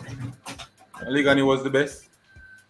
Now remember, you see, when words matter, when people say certain things, everybody must listen. Because we in Jamaica don't listen and they will form opinion. And you know what is an opinion? Opinion is some point between knowledge and an ignoramus, right? And you're never sure where the person will end up in between being an ignoramus and have knowledge, right? So people form opinion. But the president said the Premier League in 2020 was declared null and void, and so are all other leagues in Jamaica. That means it never happened. So not care when it was in that league, it just never happened. Null and void mean it never happened. So you have to go back to the year before to decide who is who. Okay. All right. At this final one, because we have 4 minutes to go before the end of the show. At the start of the JPL season, were there a couple of teams that on paper the panel felt could dominate? Do you feel the league is stronger without a Man City / Liverpool situation? Tiddlywinks! Man, the teams them always say are going to be on top. They are on top. I use them on top. The Don Bowling was always. We said Don Bowling was the. What we said Don Bowling was again. After Paul went into the league and started to buy, we said he was the Galacticos. Him and Waterhouse are the two strongest team on paper. So Mount Pleasant, they say. Mount Pleasant is there also. Arnett Garden a little bit of a surprise. They are the one surprise. Yeah. The other three, we always thought they were going to be up there. Yeah. Chris Wayne, but I sure more. Listen, so right now, here's the thing, Chris Wayne, here's the thing I know with management and the football. So right now, we just want to be a fan, brother. You understand me? One of the things the pandemic has taught me how to keep your money in your pocket. Listen, no, I swear, if there was a known pandemic, the amount of money that I've been spending on football. Listen, I'm grateful for the pandemic. May I tell you, because after a year, when I look at me and say, whoa, there are really so much money that I spend, and there's nothing. So I would find it hard to really. I don't know, man. It's tough, man, because I believe until I can earn double what I spend in a season in the league, it's not worth it. Either by player sale or by TV rights or by winning. It for me personally. But Mr. Speid, hold on the unseen. I'm going to let him ask, but I don't want Mr. Speid leave because he has a couple of weeks before him having CONCACAF tournament and him don't have no forward to score, and all of them schoolboy forward here. We about Richard Henry and all of these big not one of them and Christopher Pearson not there anymore. So Mr. Speid, how you going to manage? Are you going to manage in the CONCACAF league? Yeah. And then unseen you can ask a question. And when do you go out for the tournament? Well, the tournament starts on the 15th of March. We have to reach May.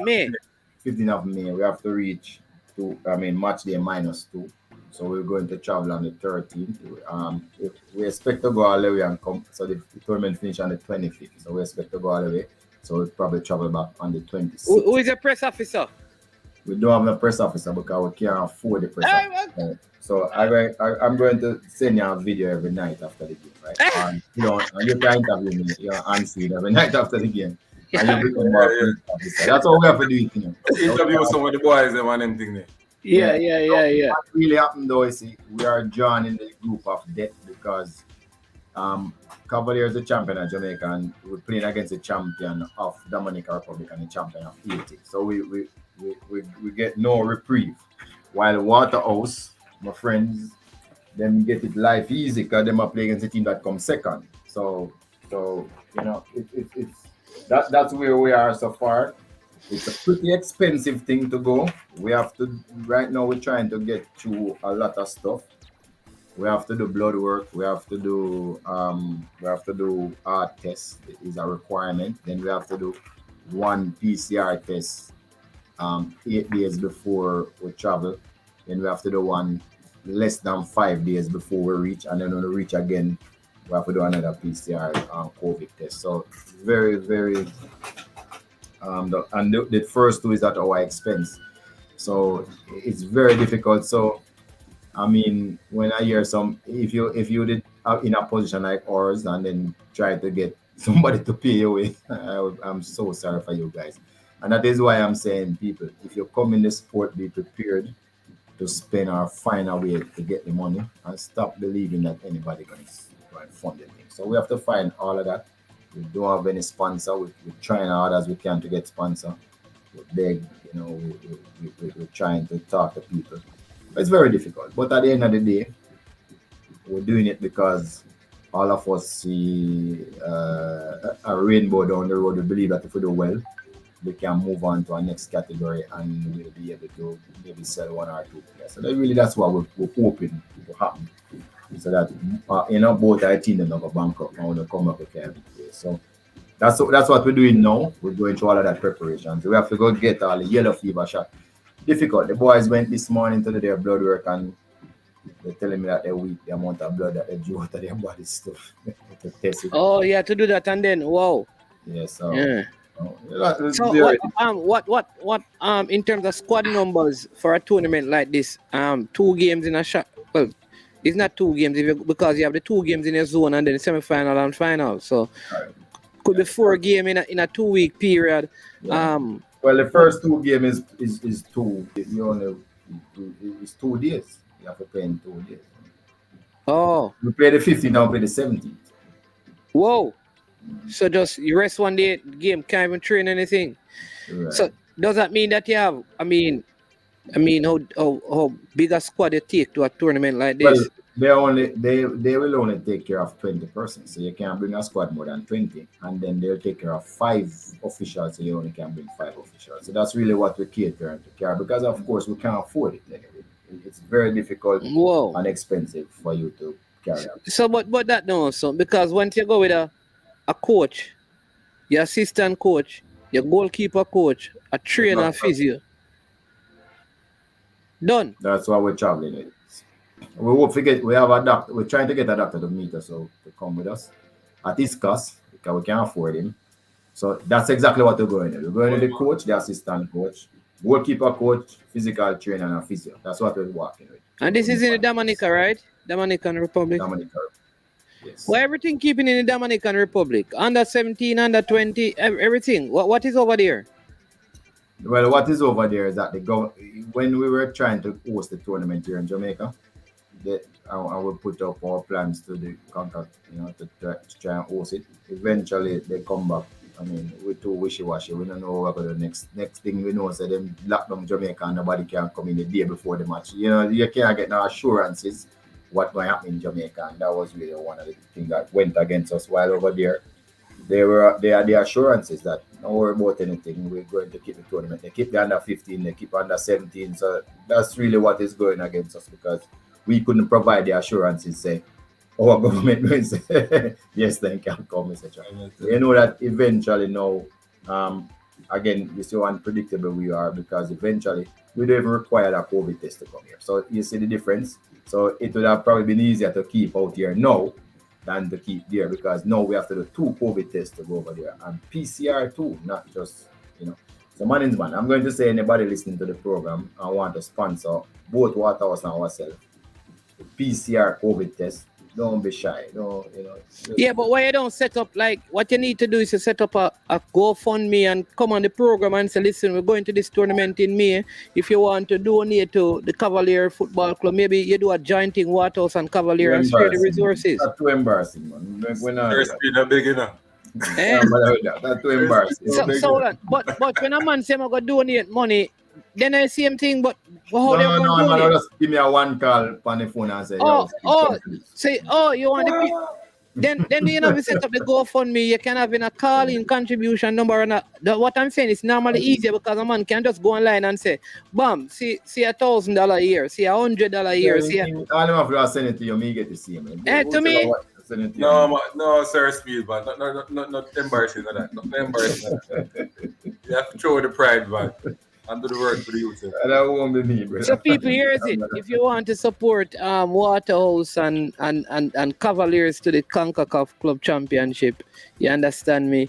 Contact I Am Sure Sports, and I will give you contact information for the clubs. We will have them to come on and do something official, because maybe there is an account that they can probably just send the money directly towards. Of course, we have account. It's just empty.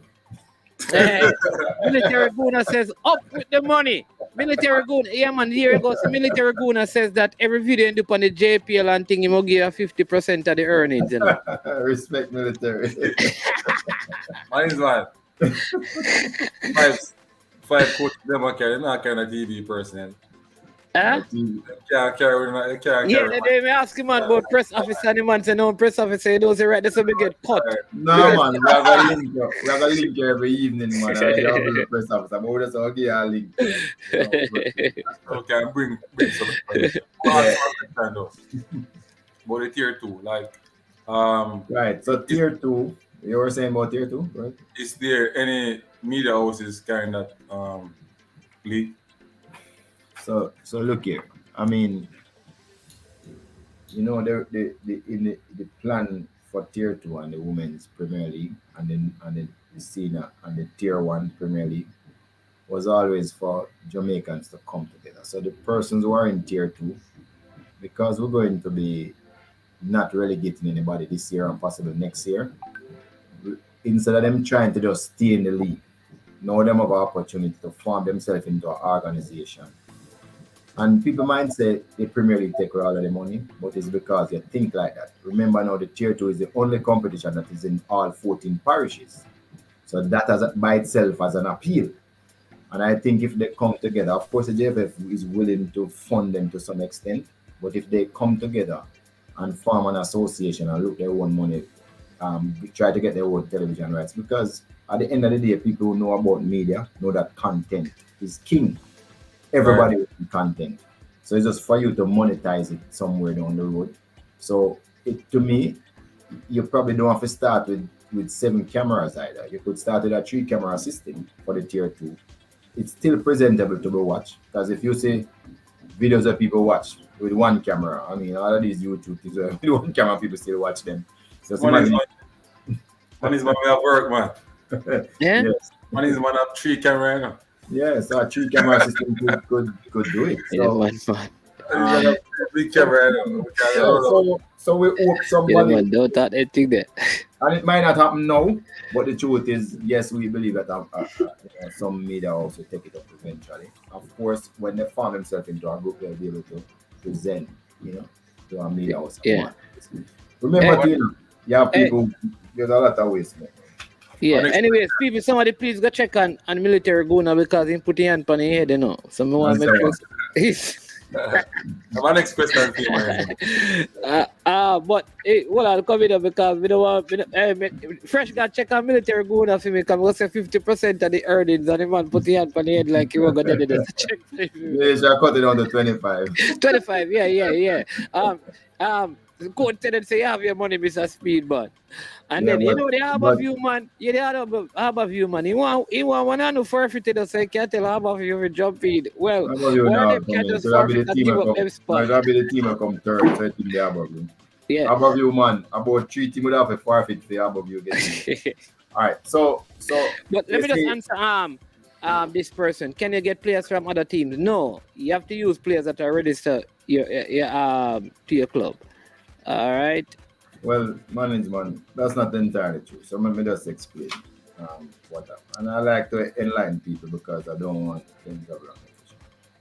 Yes, it's the club members generally have to play, but remember that FIFA allows certain things to happen. Like for instance, if a player got fired before the end of the last transfer window, a professional player, under the sporting just cause rule, where a professional has to earn, yes, he is a free agent, so you could move, right?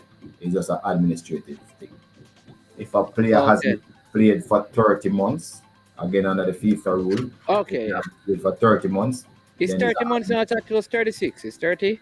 30 is an 2.5 years, administrative thing. Again, even although you might be registered to our next team, if you don't play for 30 months, then you can move again. And of course, there's no movement, but if a player has never been registered for a club in his life, then those players too can be registered. So it's not just the players that you have on there registered right now. If you really know the rules and know what the regulation says, you can help yourself. Be careful right now, because if you make a mistake, you're likely to lose the points and get fined. Yeah, man.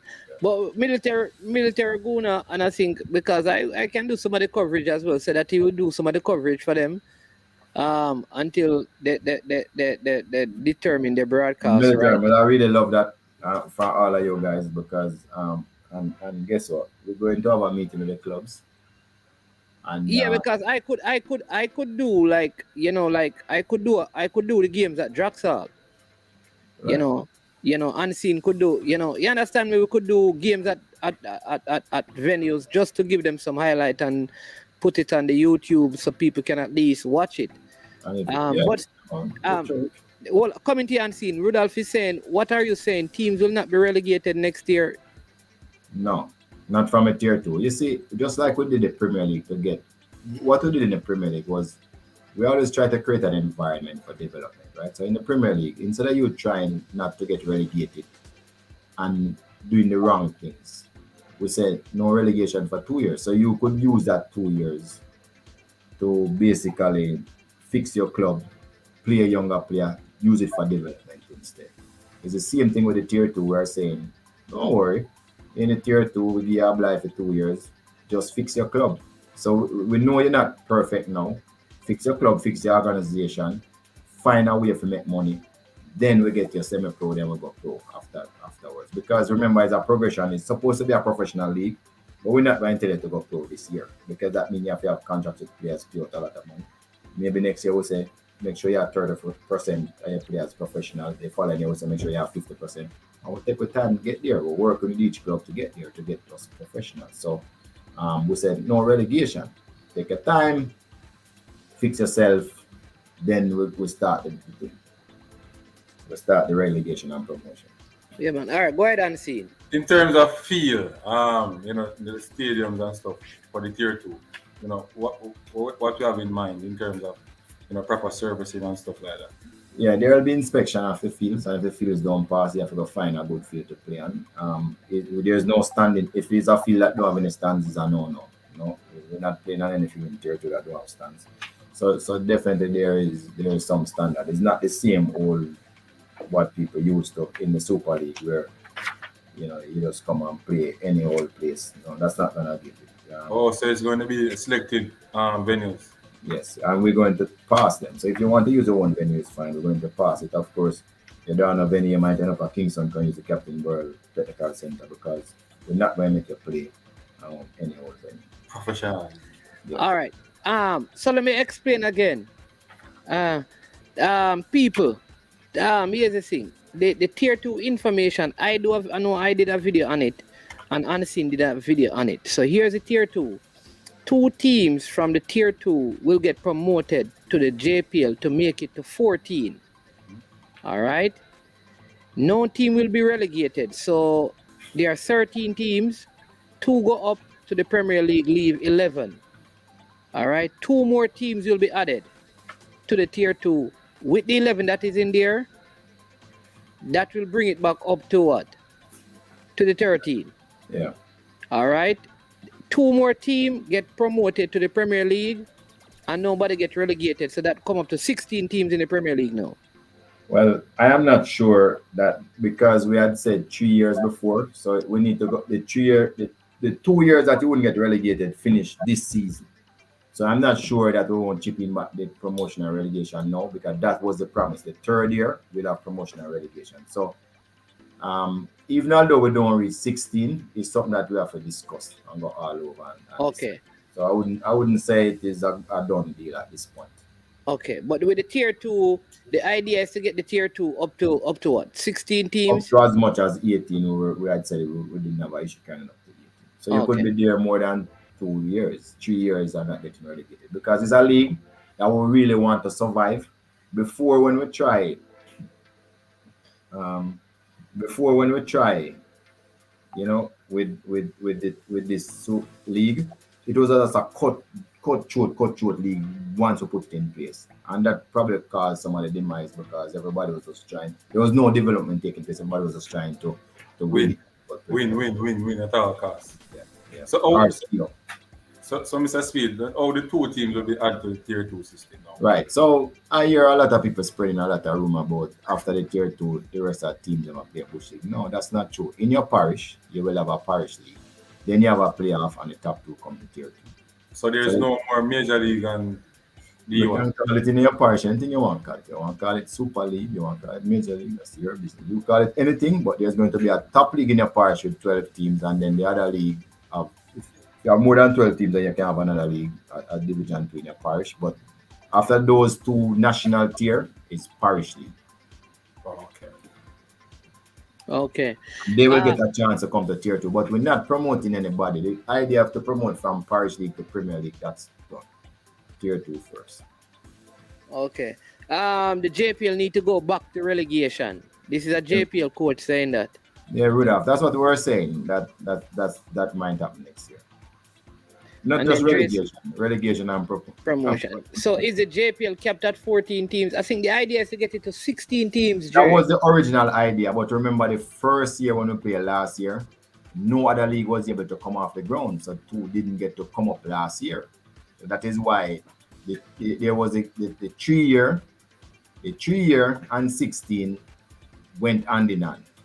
But what happened, because no team got promoted last year, the 3 year would have expired now, and we only had a chance. We don't have a chance to put up 2, not 4. So we have to discuss whether we do what we say we're going to do and keep it at 14, or we open it up 1 more year, no relegation, to carry it to 16. That is not decided yet. Yeah, so suppose me link my schoolmate before him drop out of school, Mark Zuckerberg, and him say, hey Omar, I mean, I hear you're doing some football thing, and him give me a good, a few million US, and say, get one of those teams in Jamaica. And I said, listen, man, I don't want this parish league. I want to Premier League. I can build a 20,000 seater stadium. See, I have money, can pay players for the next so and so. Can I buy a spot? No, just come buy Cavaliers with the money.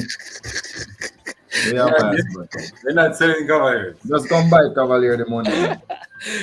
So I could buy a franchise and say, listen, I have the money, I have all the things, I have the resources, I'm building the stadium.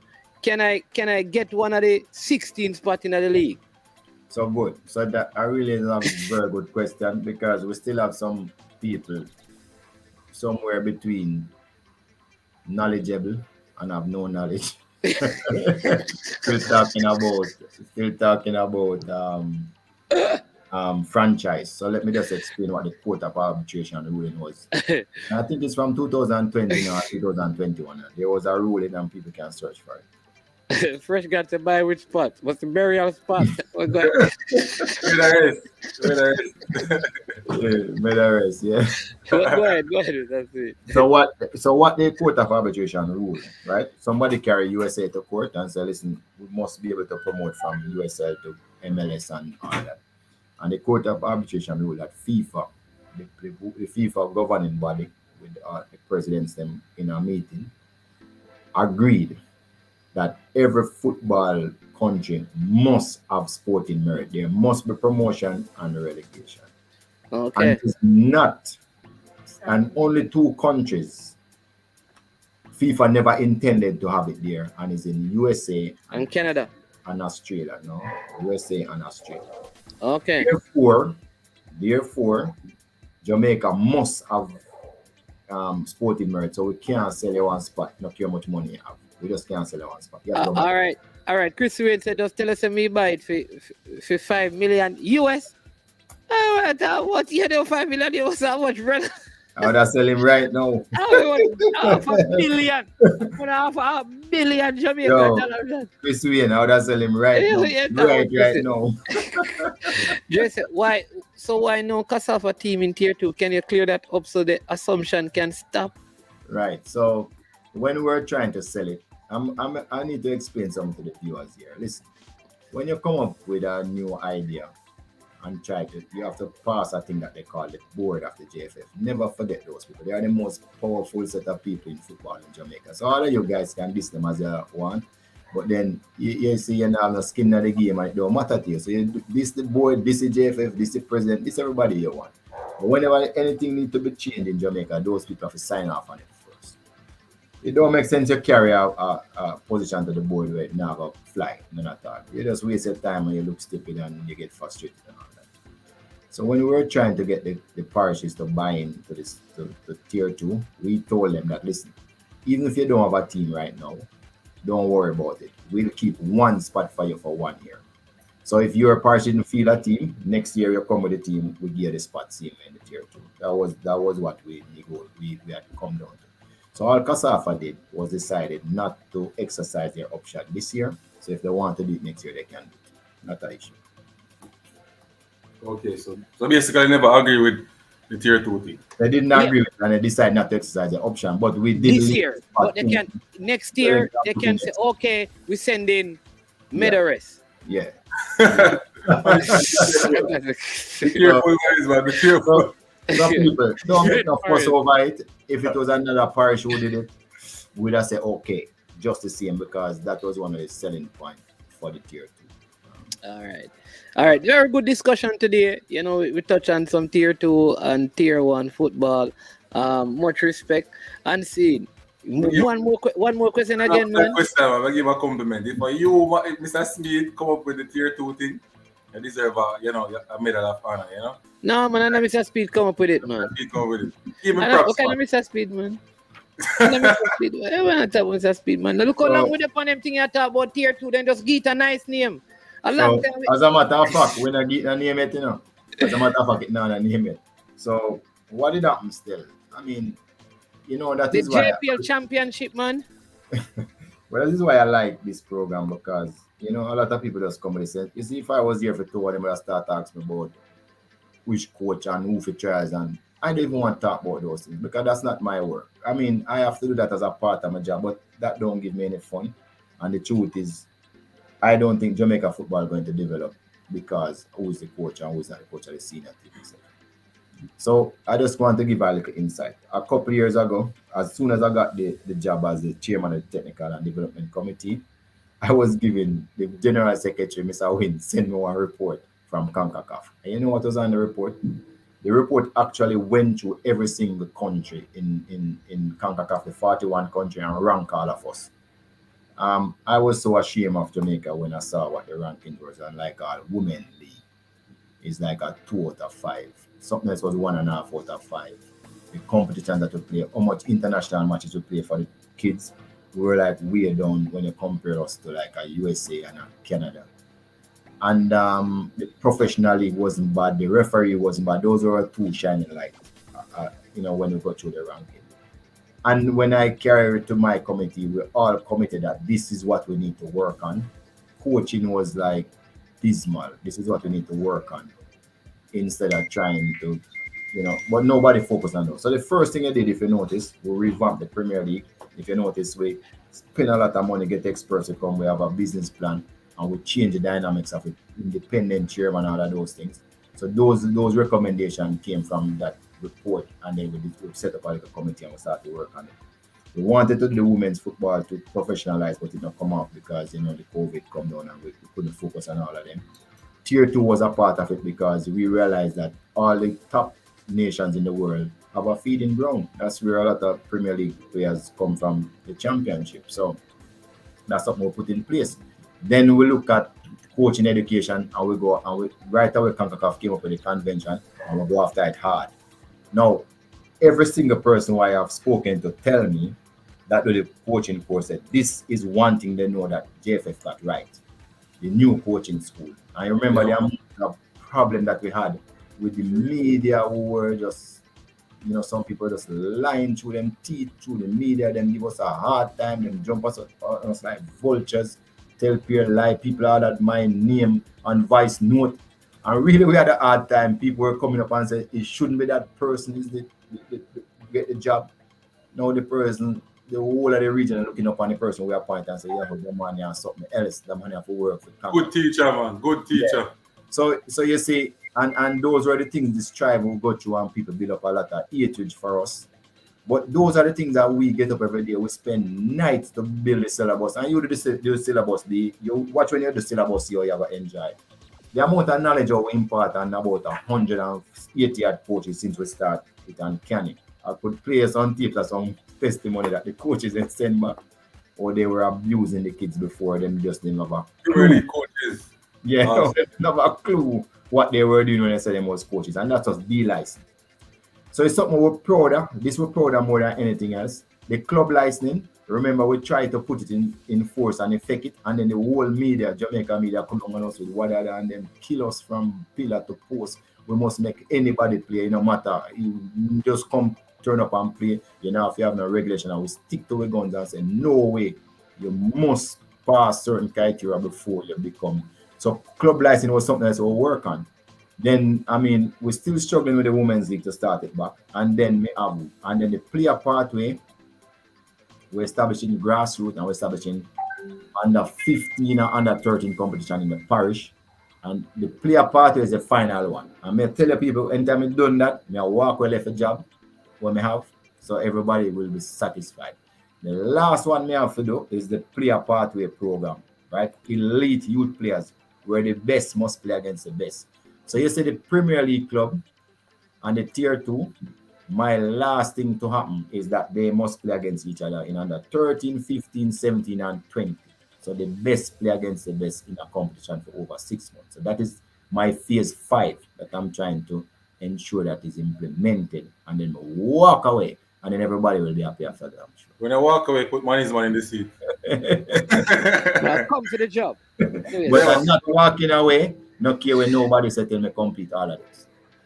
And then when FIFA CONCACAF do my next assessment of the country, I'm sure not getting those grades. I am sure, because of what we would have done, the amount of work. People don't. Yeah, but I think some of the words are strong still. The media, I will say this, right? In terms of people hating, I don't know if it's hate. I just think like people. Man, but then can get it so wrong. The whole of them can get it so wrong.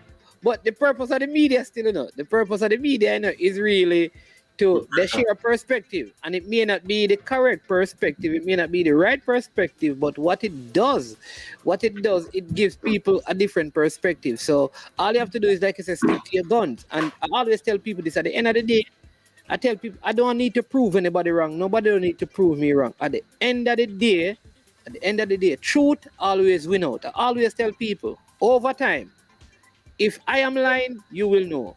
You understand me? So at the end of the day, you have a pathway. You have to stick to it, regardless of what the media some people, true, yeah. But you might not even want to bother because the people and so forth. So anyway, so now on the 4th of July, I'll tell you how we are working. On the 4th of July, 6 Jamaican coach will start their A license. 6 Jamaican coach, unheard of. So, but we only have 2 A license coach now in the island. 6 new ones. No, man. Because somebody asked how As many. a Jamaican. Oh, one me know, but it was done before you have the convention. But since the convention, this will be the first 6 Jamaican coach with the A-license. Yeah. So you have people in Jamaica who went to do it in the USA, but I don't know if Right. it's equivalent. The 6 Jamaican coach is going to do the CONCACAF. Because Donovan Duke have one of those licenses that he did in the USA. Yes. Yeah. I don't know if they recognize. Question though, Sir Speed. When will the sea license? So how do I get in that 6? No, you can't get in there. You can't get in the 6. I don't know one of the reasons why we're pushing so hard for those 6. And it's not the national coaches. We're trying to target some national coaches, but it's really the persons who's going to teach, because what we want to do, a B license costs $250,000 now, because we have to rely on CONCACAF to teach it. But as soon as those 6 people have become A license coach, within a year, we should be able to teach a B license ourselves. That means that the cost will really go down dramatically. And that is what we're pushing. Those are the things I want to talk about. I don't want to talk about not coach and not training and who come at trials. Not ask me nothing about them foolishness. I mean, I want to hear about people. Talk about coaching, club licensing, player pathway, development. We have 30 female now to do a CONCACAF D license course. So we have 30 females coaching. I want them to be ones coaching the female Premier League. So we have that lineup. We also have, as the first in our history, we have all the female teams is assigned a coach. That is what we did. We have a female on the senior team, a female assigned to under 20, a female assigned to under 17, 2 females assigned to under 14. That's what I want to talk about, people. I don't want to talk about no big man coach and who do this and all that. Yeah. Mr. Speed, you're setting up for a fight from CONCACAF. Though, with that plan, they're just starting a league tomorrow morning for 10 weeks. Then next season, it is 6 months. Do you anyway that? Me look like I'm afraid of fight. Sir Speed, when is the sea license? Hey, yeah, Brian, that me I saying, Brian, I wonder if somewhere, we can use. We don't know. We can.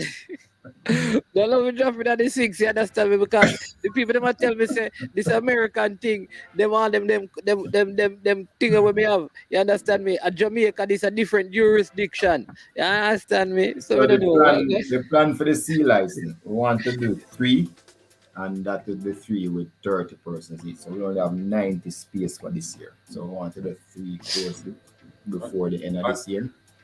And the preference, what are the preference persons? We want to do the best persons. No, we can make it clear now, because remember you have the tier 2, remember you had it for the Premier League player. Oh, so yes. And we also want to do 1 B license, but we don't know, because again, it's difficult to get people to come under the B license. Why we wanted to do 1 B license, people, is because you must have a ratio of 4-1 before you can put in a regulation. And what we wanted to do with a regulation was to tell the Premier League clubs that you must have a B license coach, or one that start the course for the 2022-23 season. I'm in a hurry now, because I left the post here. So we want to put that in place. Then for the tier 2, we want to put in place that once we do the 3 C license, you must have a C license to coach in a tier 2. Because what we want to do eventually is to end up that every coach that coach a national team in Jamaica is a pro license, and if you coach a Premier League team is a A license. That's where we're heading. So we're taking our time, because we think that we're not taking our time. We're going hard and trying to get it done as quick as possible, because we believe that is the way out for us to start to produce these wonderful players. Because talent, we have them in Jamaica like rice grain. Yeah, but when I think is going to happen, I can tell you this: if the league, because I know a couple of persons who are applying for coaching jobs, a couple of Jamaicans who have the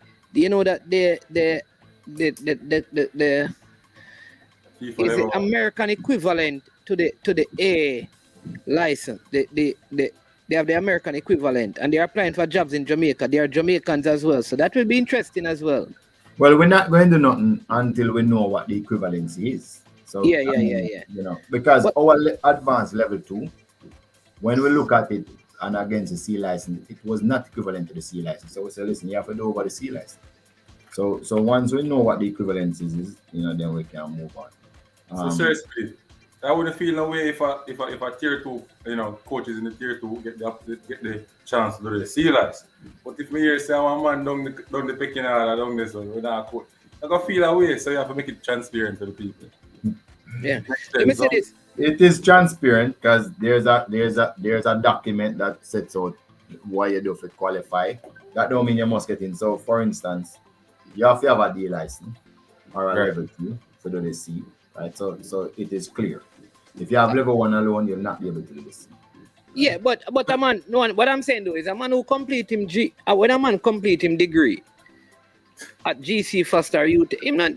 I think certain there are other things that may include that because a man of him go to school, go study sports psychology, sports stuff at GC Foster, and him have him masters. Him have go to level D, and then think. See. No, man. Hold on. No, I'm not agree. But I mean, this thing. Go on, man. Let me just explain myself. So what the new method now is trying to coach must not be jack of all trades and master none, right? So first time you used to hear people say coach must be a father, mother, sister, brother, psychology, the janitor, the blah, blah, blah, blah, and then say coach must be everything. No. In the new sphere of coaching, coach must be a coach. You know, saying the strict word of a coach. The manager is supposed to carry the player, come put on the field and give me from the start working. Everything else supposed to be taken care of somebody else. Even though the coach will be over them, but it can't be his job. So you think about transportation and physical trainer should be a different entity where they specialize in a physical trainer. So when the coach ready for him doing things, goalkeeper, coach, everything. The coach can't do those work. So the training nowadays is not for us to train people to be everything in a coaching course. So you have a degree and you do psychology. Brother, how that make you coach? No, I have my degree. I went to GC Foster to do sporting education. And what you do in sporting education? What? Specialize. Me major in football, soccer, whatever they want to call it. What credit that person will teach you? Who? Yeah. Okay. Who? I don't know. That's exactly not important. That's not important. What credit not important to me. What is important to me is that I went to this place. I have my master's in education. I'm a physical education teacher that did all the coaching requirement at GC Foster to coach my football. All right, I hear that the GFF, I agree that there's a license. Why should I know when I've done some of the same things, go and do level D, when we do some of them things here already? There's a teaching course, not a coaching course. So how you see you talk now because I did a coaching course. I never did a teaching course. No. So you did a coaching course at GC Foster. All right, watch this. But here's who I know. But remember, you did a course, I'm talking about the person who did a degree, not an associate degree, but they did a degree. Teaching. Yeah, but what I'm saying that in those degree teaching, you'd have completed courses in just like you. There's a difference. Brother, you think me don't know there's a difference? Okay. Right, but the equivalency man, where would I have to assess? We might as well not bother it. It don't take us so long to assess that equivalency. Better just do over the course. The course of 5 years. Watch me, people. The amount of courses when we got through and have me thing them. See all 1 year, Me have my whole booklet with everything in it, brother. Me have my book them and thing, How much page? 53 page? Hey, no matter with that. No matter with that, Papa, sure, brother. We ain't that. We ain't that today. No matter with that. No matter with that today. We stay far from anything. Anyway. Well, moving right along. The problem you want to get me there, brother. So man, look here. Our accreditation is we're trying to get into the CONCACAF, right?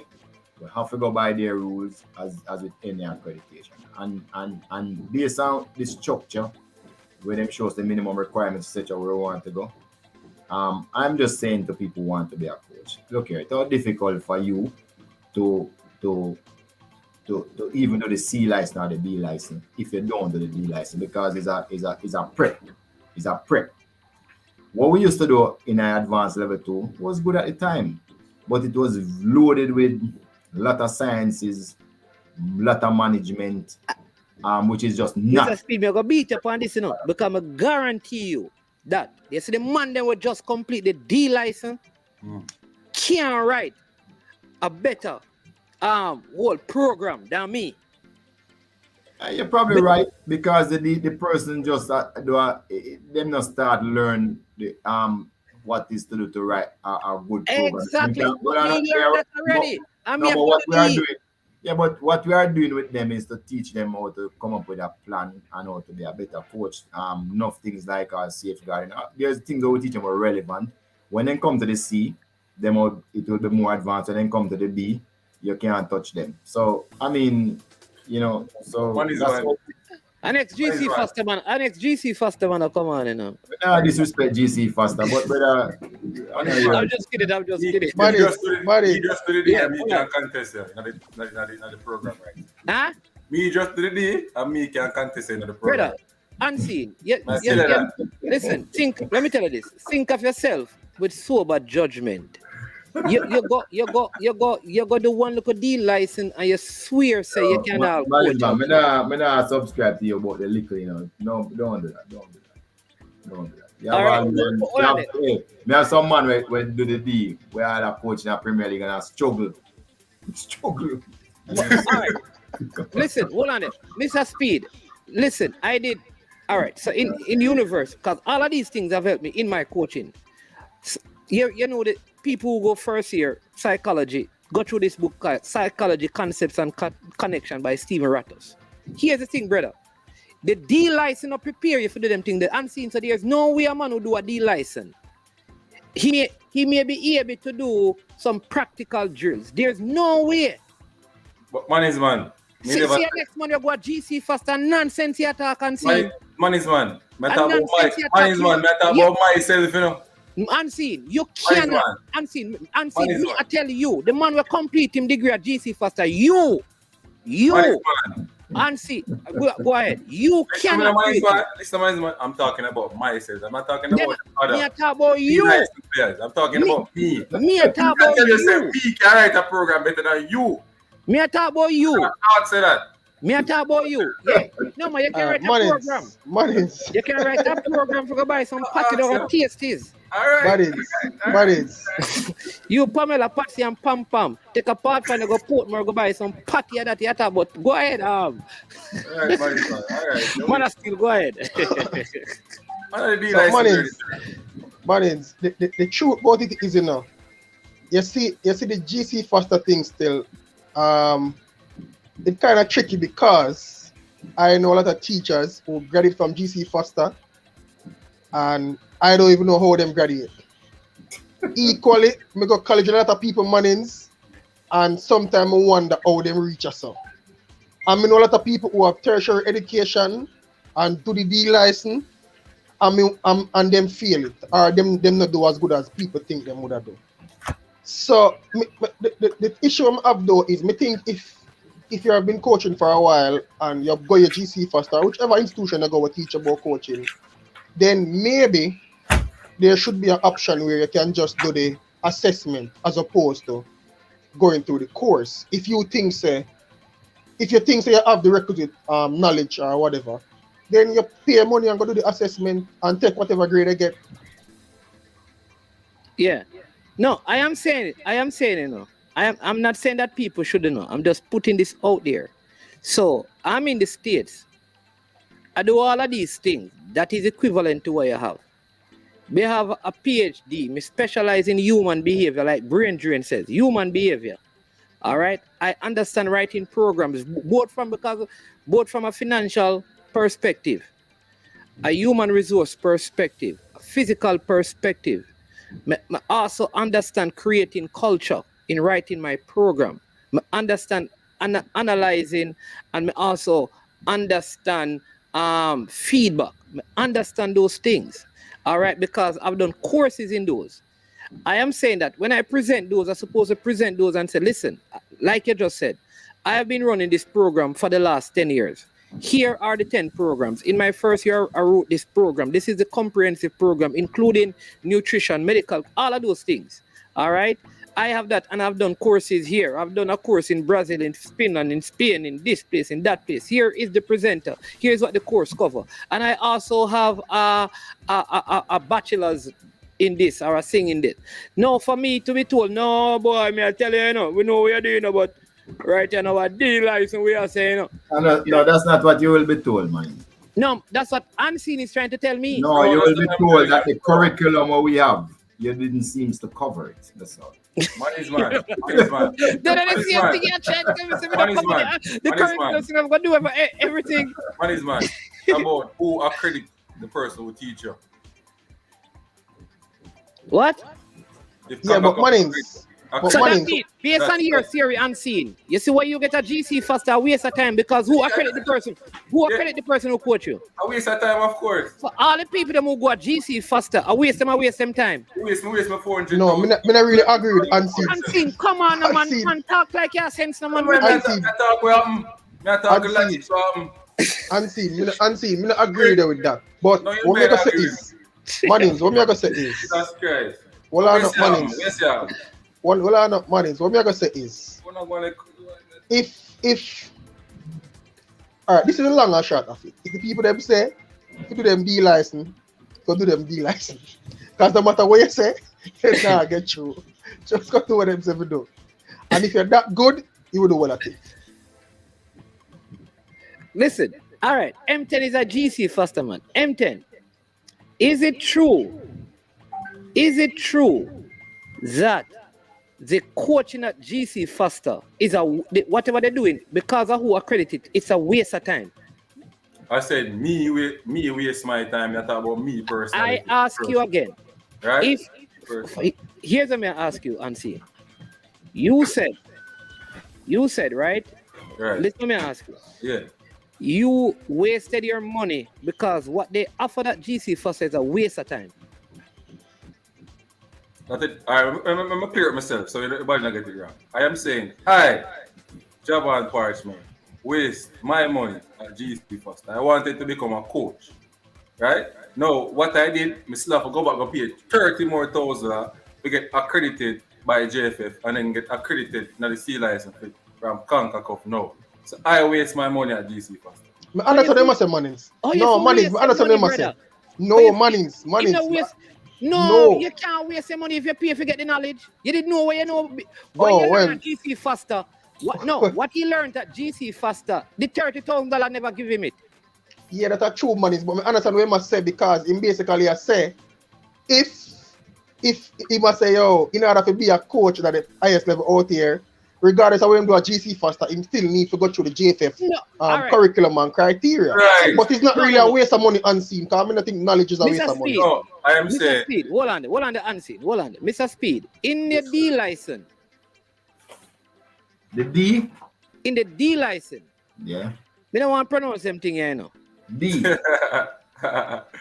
Physiology, anatomy, sports medicine, and all those science courses. Are those provided in a D license? No. Those were in the first JFF level 2. All right. Unseen. Did you do these at GC faster? I didn't do the kinology, but I did physiology, anatomy, and sports medicine. So let me ask you a question now, Unseen. How that was a waste of your money? Because I wanted to do coaching, and even check the structure of how coaching to be a coach and get accredited and get jobs and get licensed in Jamaica. You have to go through the JFF system. That's what I'm saying. That's what I'm talking about. No, so getting the license, I'm not asking about getting the license. I'm talking about the education.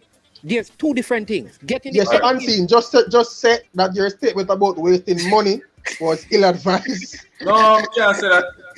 Yo, Unseen, we don't agree with that. Unseen, we don't really agree. But I understand what you say still, but we don't really agree with them. I don't. One is man wants to agree with what he must say, but we No, not. me. No, I understand what you say still. So just to help a little, right? The way the sport is going, all of these things are important. But they are not training the coach to be all of these things at this particular point. So what is happening if you look on even the other day, there's a coach changing team with APL team, and it's a set play coach. That's all him know for do set play. Just to kind of give you an idea of how the science I get scientific, you have analytic coach, you have there's gonna be courses that you're gonna have that is talent identification. A coach that does do scouting and know if you identify talent.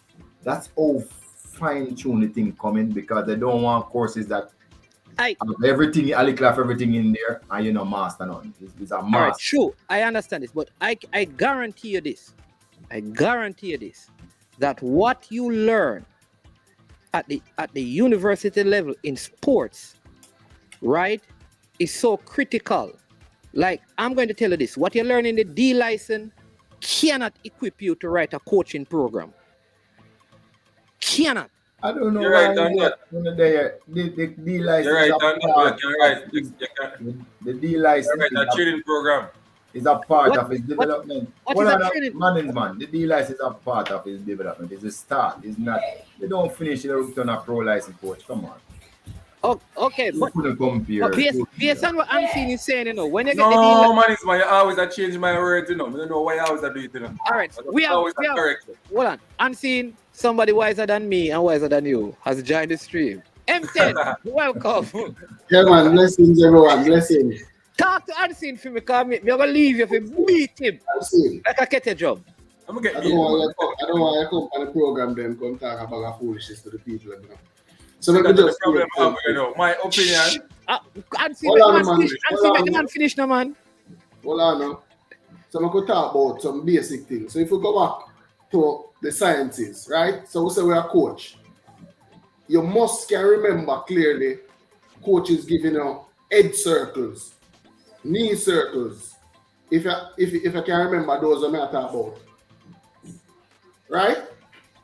You know those I'm saying, when you put your knees together, because I ask a question, man. You start the reasoning wrong, so me kind of block you. All right, so may I ask you, have you ever seen a coach giving players knee circles, ankle circles, and them something there? Rotate those areas. You never see that? Yeah, man.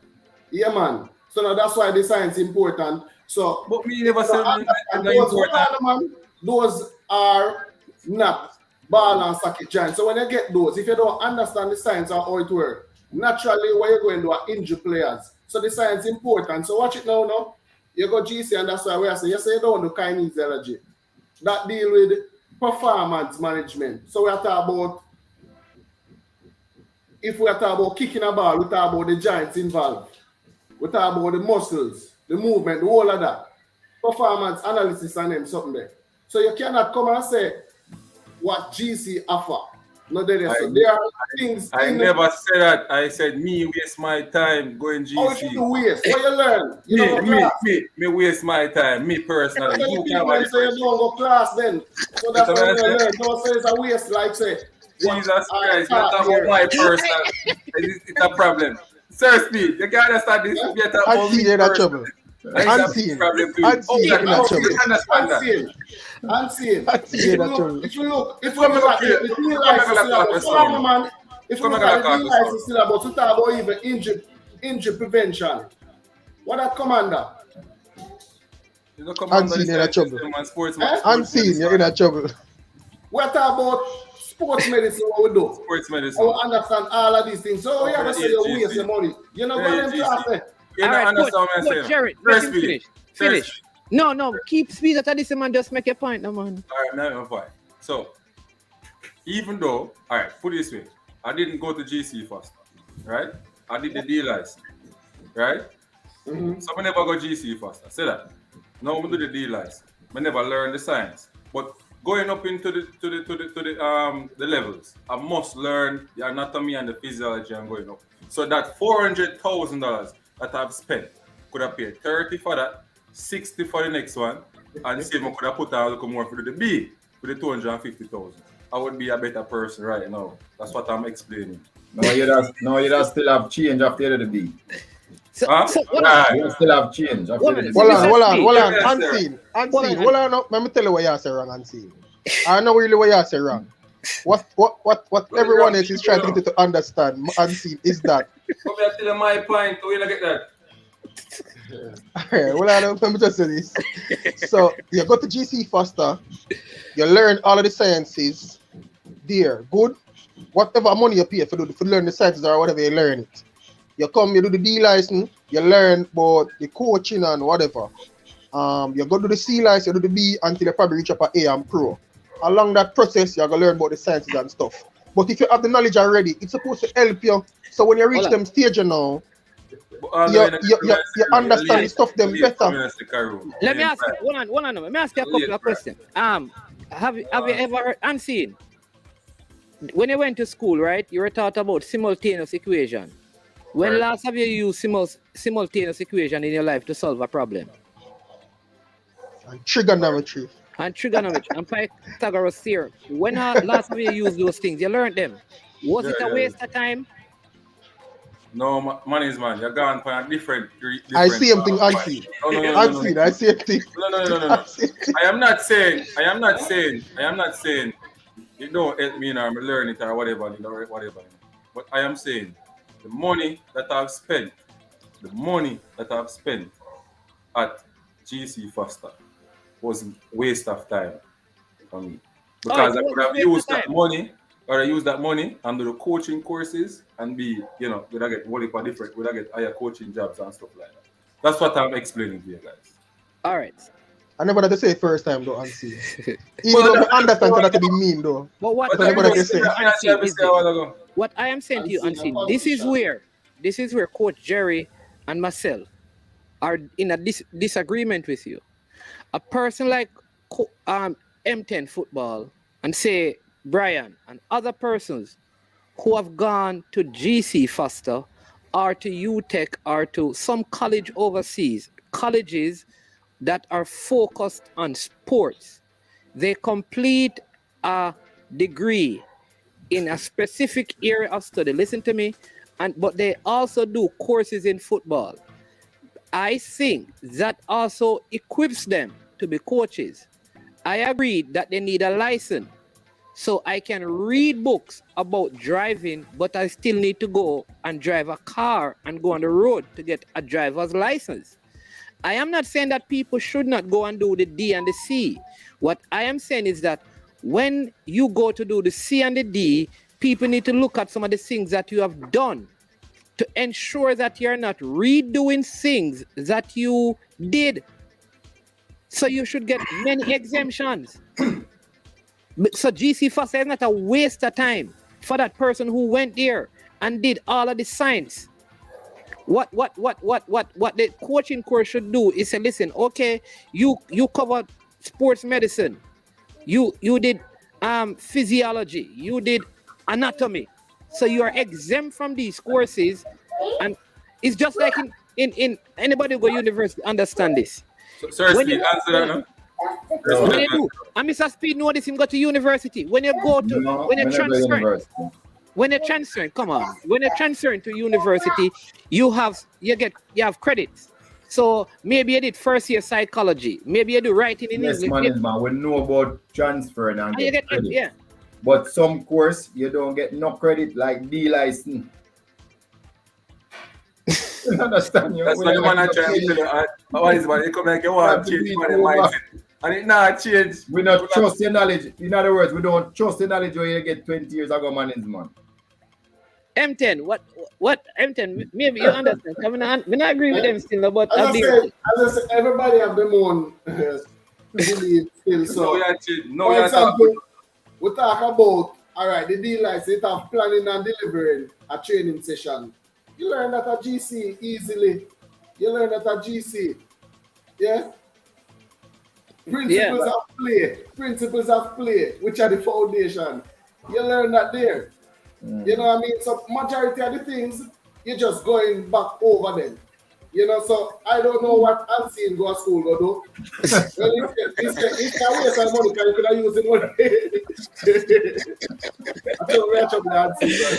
Yeah, he just want back his money. So GC Foster give her a refund. No, man, no. Don't say so.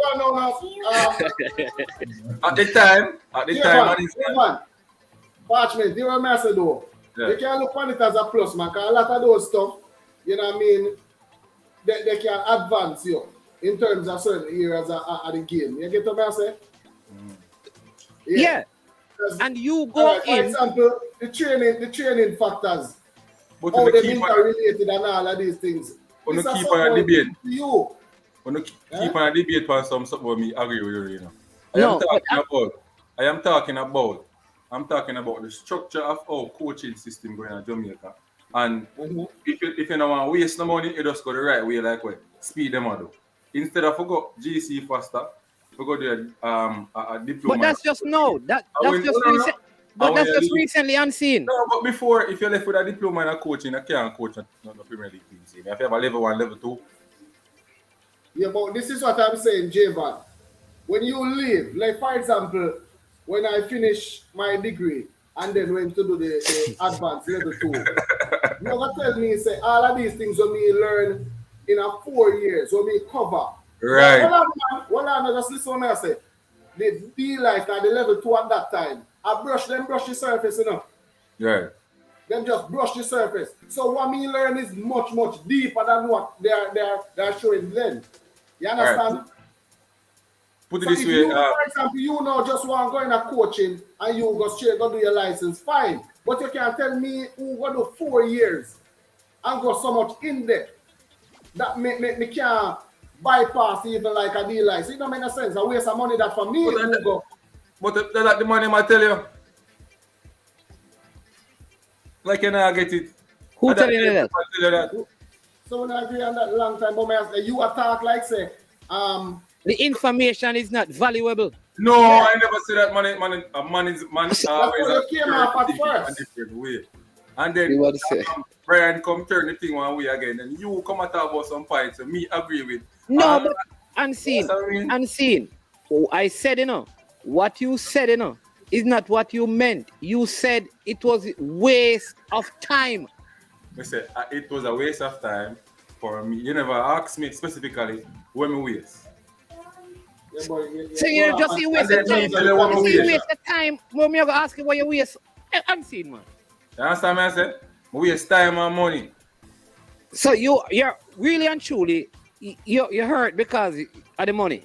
Yeah, because I'm gonna go a different pathway. I'm like, all right now. You have to go find 60,000 now to go pay C license. Unseen.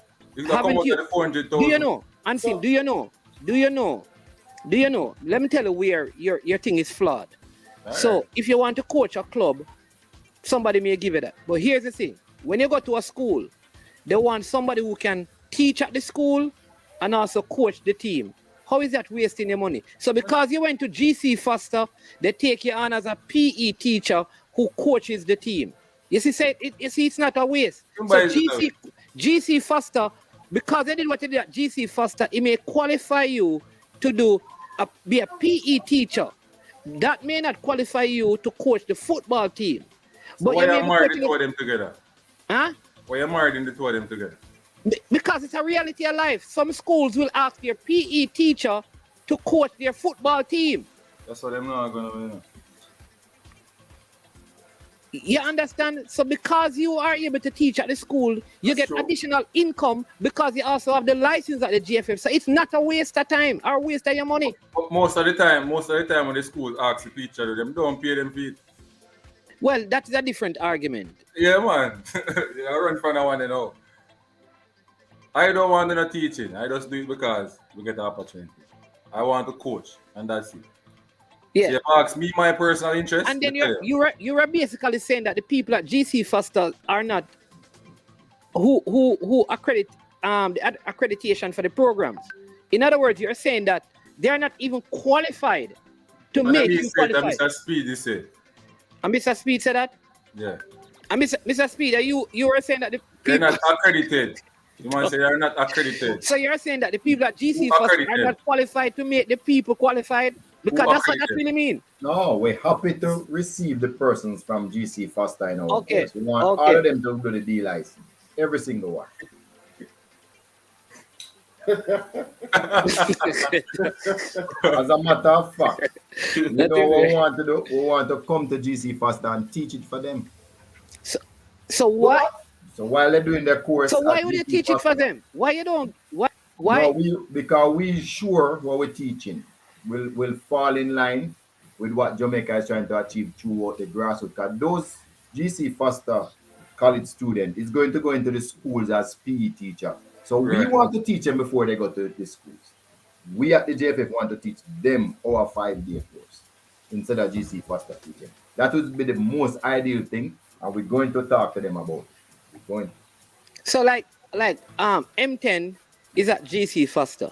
Yeah, we want to teach him about football. We don't care what anybody is teaching because we realize, that GC Foster is superior to everybody in track and field. Them good. We don't sure about that with football, but so we want to. No, man. Some of the biggest coaches across Jamaica now are past students at GC Foster. No, but I'm just coaches in Jamaica. Them go GC. No, I know, but I'm saying we want to teach the ones that come in the GC. No, we want to go there and teach them. Oh, these ones. Oh, these ones. Okay. But remember, most of the top coaches from GC Faster, they went and do them level 1, level 2. Yeah, but what I'm saying is but that... what you not understand, I'm No. saying, when people go and do those courses, all right, for example, the license what you do, you learn how to teach a player like to kick a football. No. Yeah, remember in every coaching course, you have technical,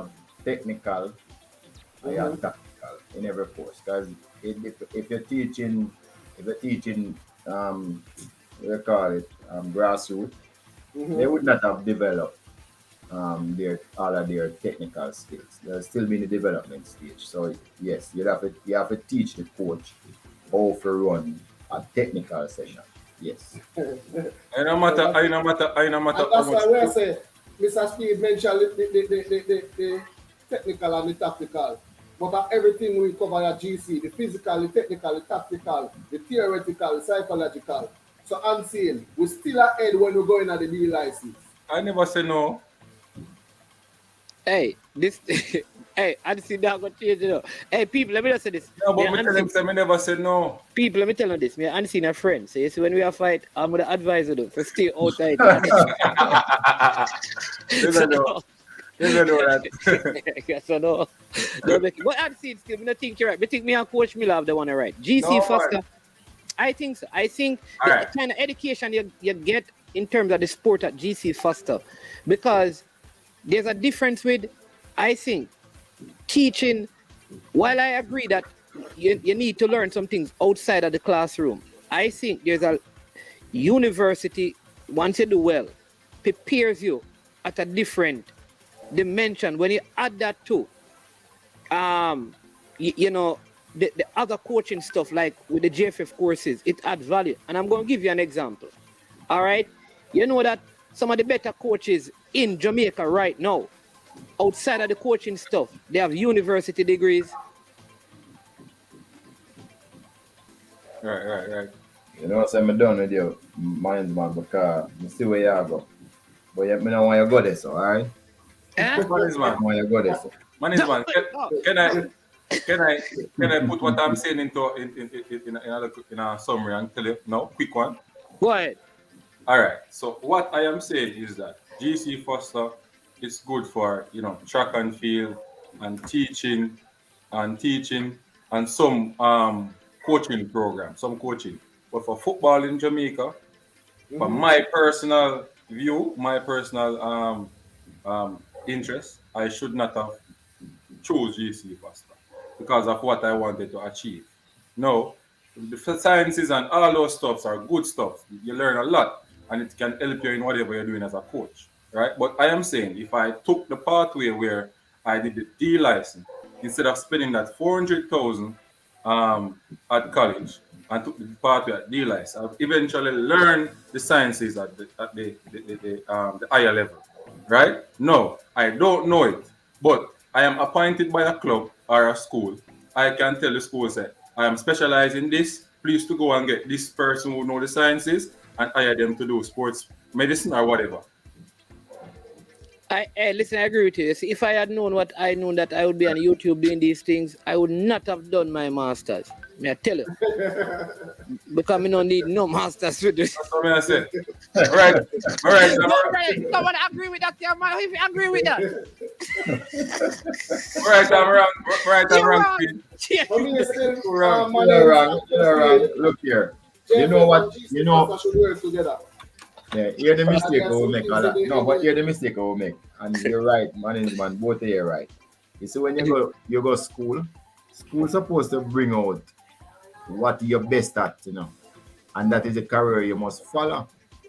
But a lot of us go to school and just follow the rest of the students and just do one course where all your friends and really don't think about what you're good at and what you want.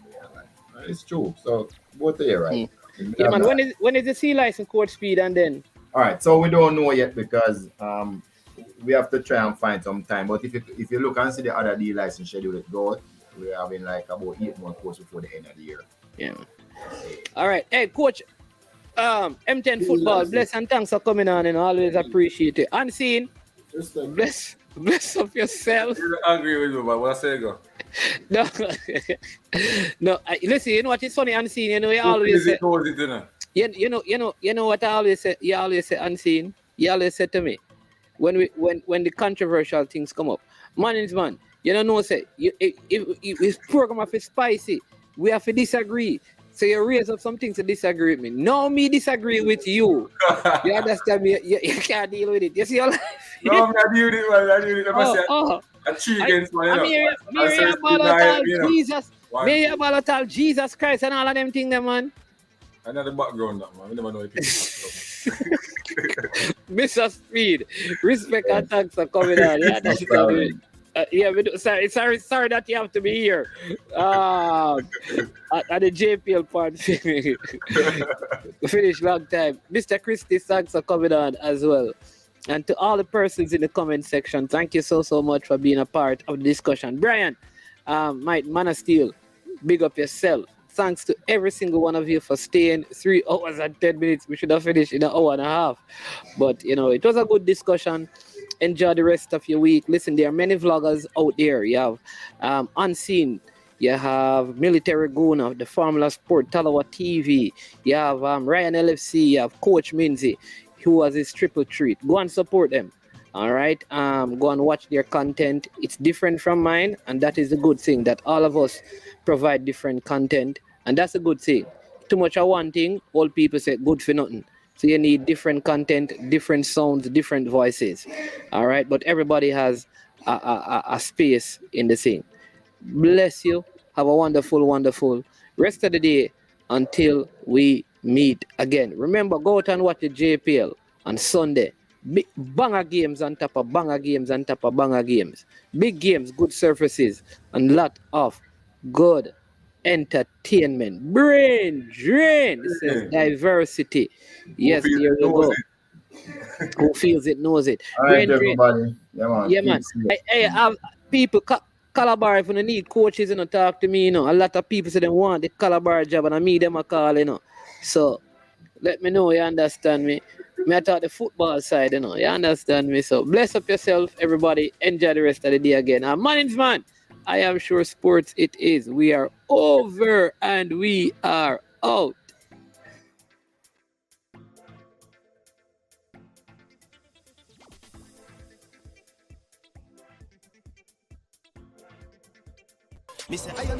Yo, watch your bad dog, SK New Erdis, the body out there, Sniper King I represent for I Am Sure Sports. You get to me, I say, when you want the latest news and sports and updates and all of that, check out I Am Sure Sports. You know the thing goes in. Remember, cover the whole island. Remember Kingston, Westmoreland, Galchester, Orchard Race, Galtigo Bay, everywhere. I Am Sure Sports, check it out for the latest news and latest updates. Sniper King I represent. Where them feel like? Ha! Yeah, someone on for the food from young, from where they knee height. I Am Sure Sports. Yeah, dog.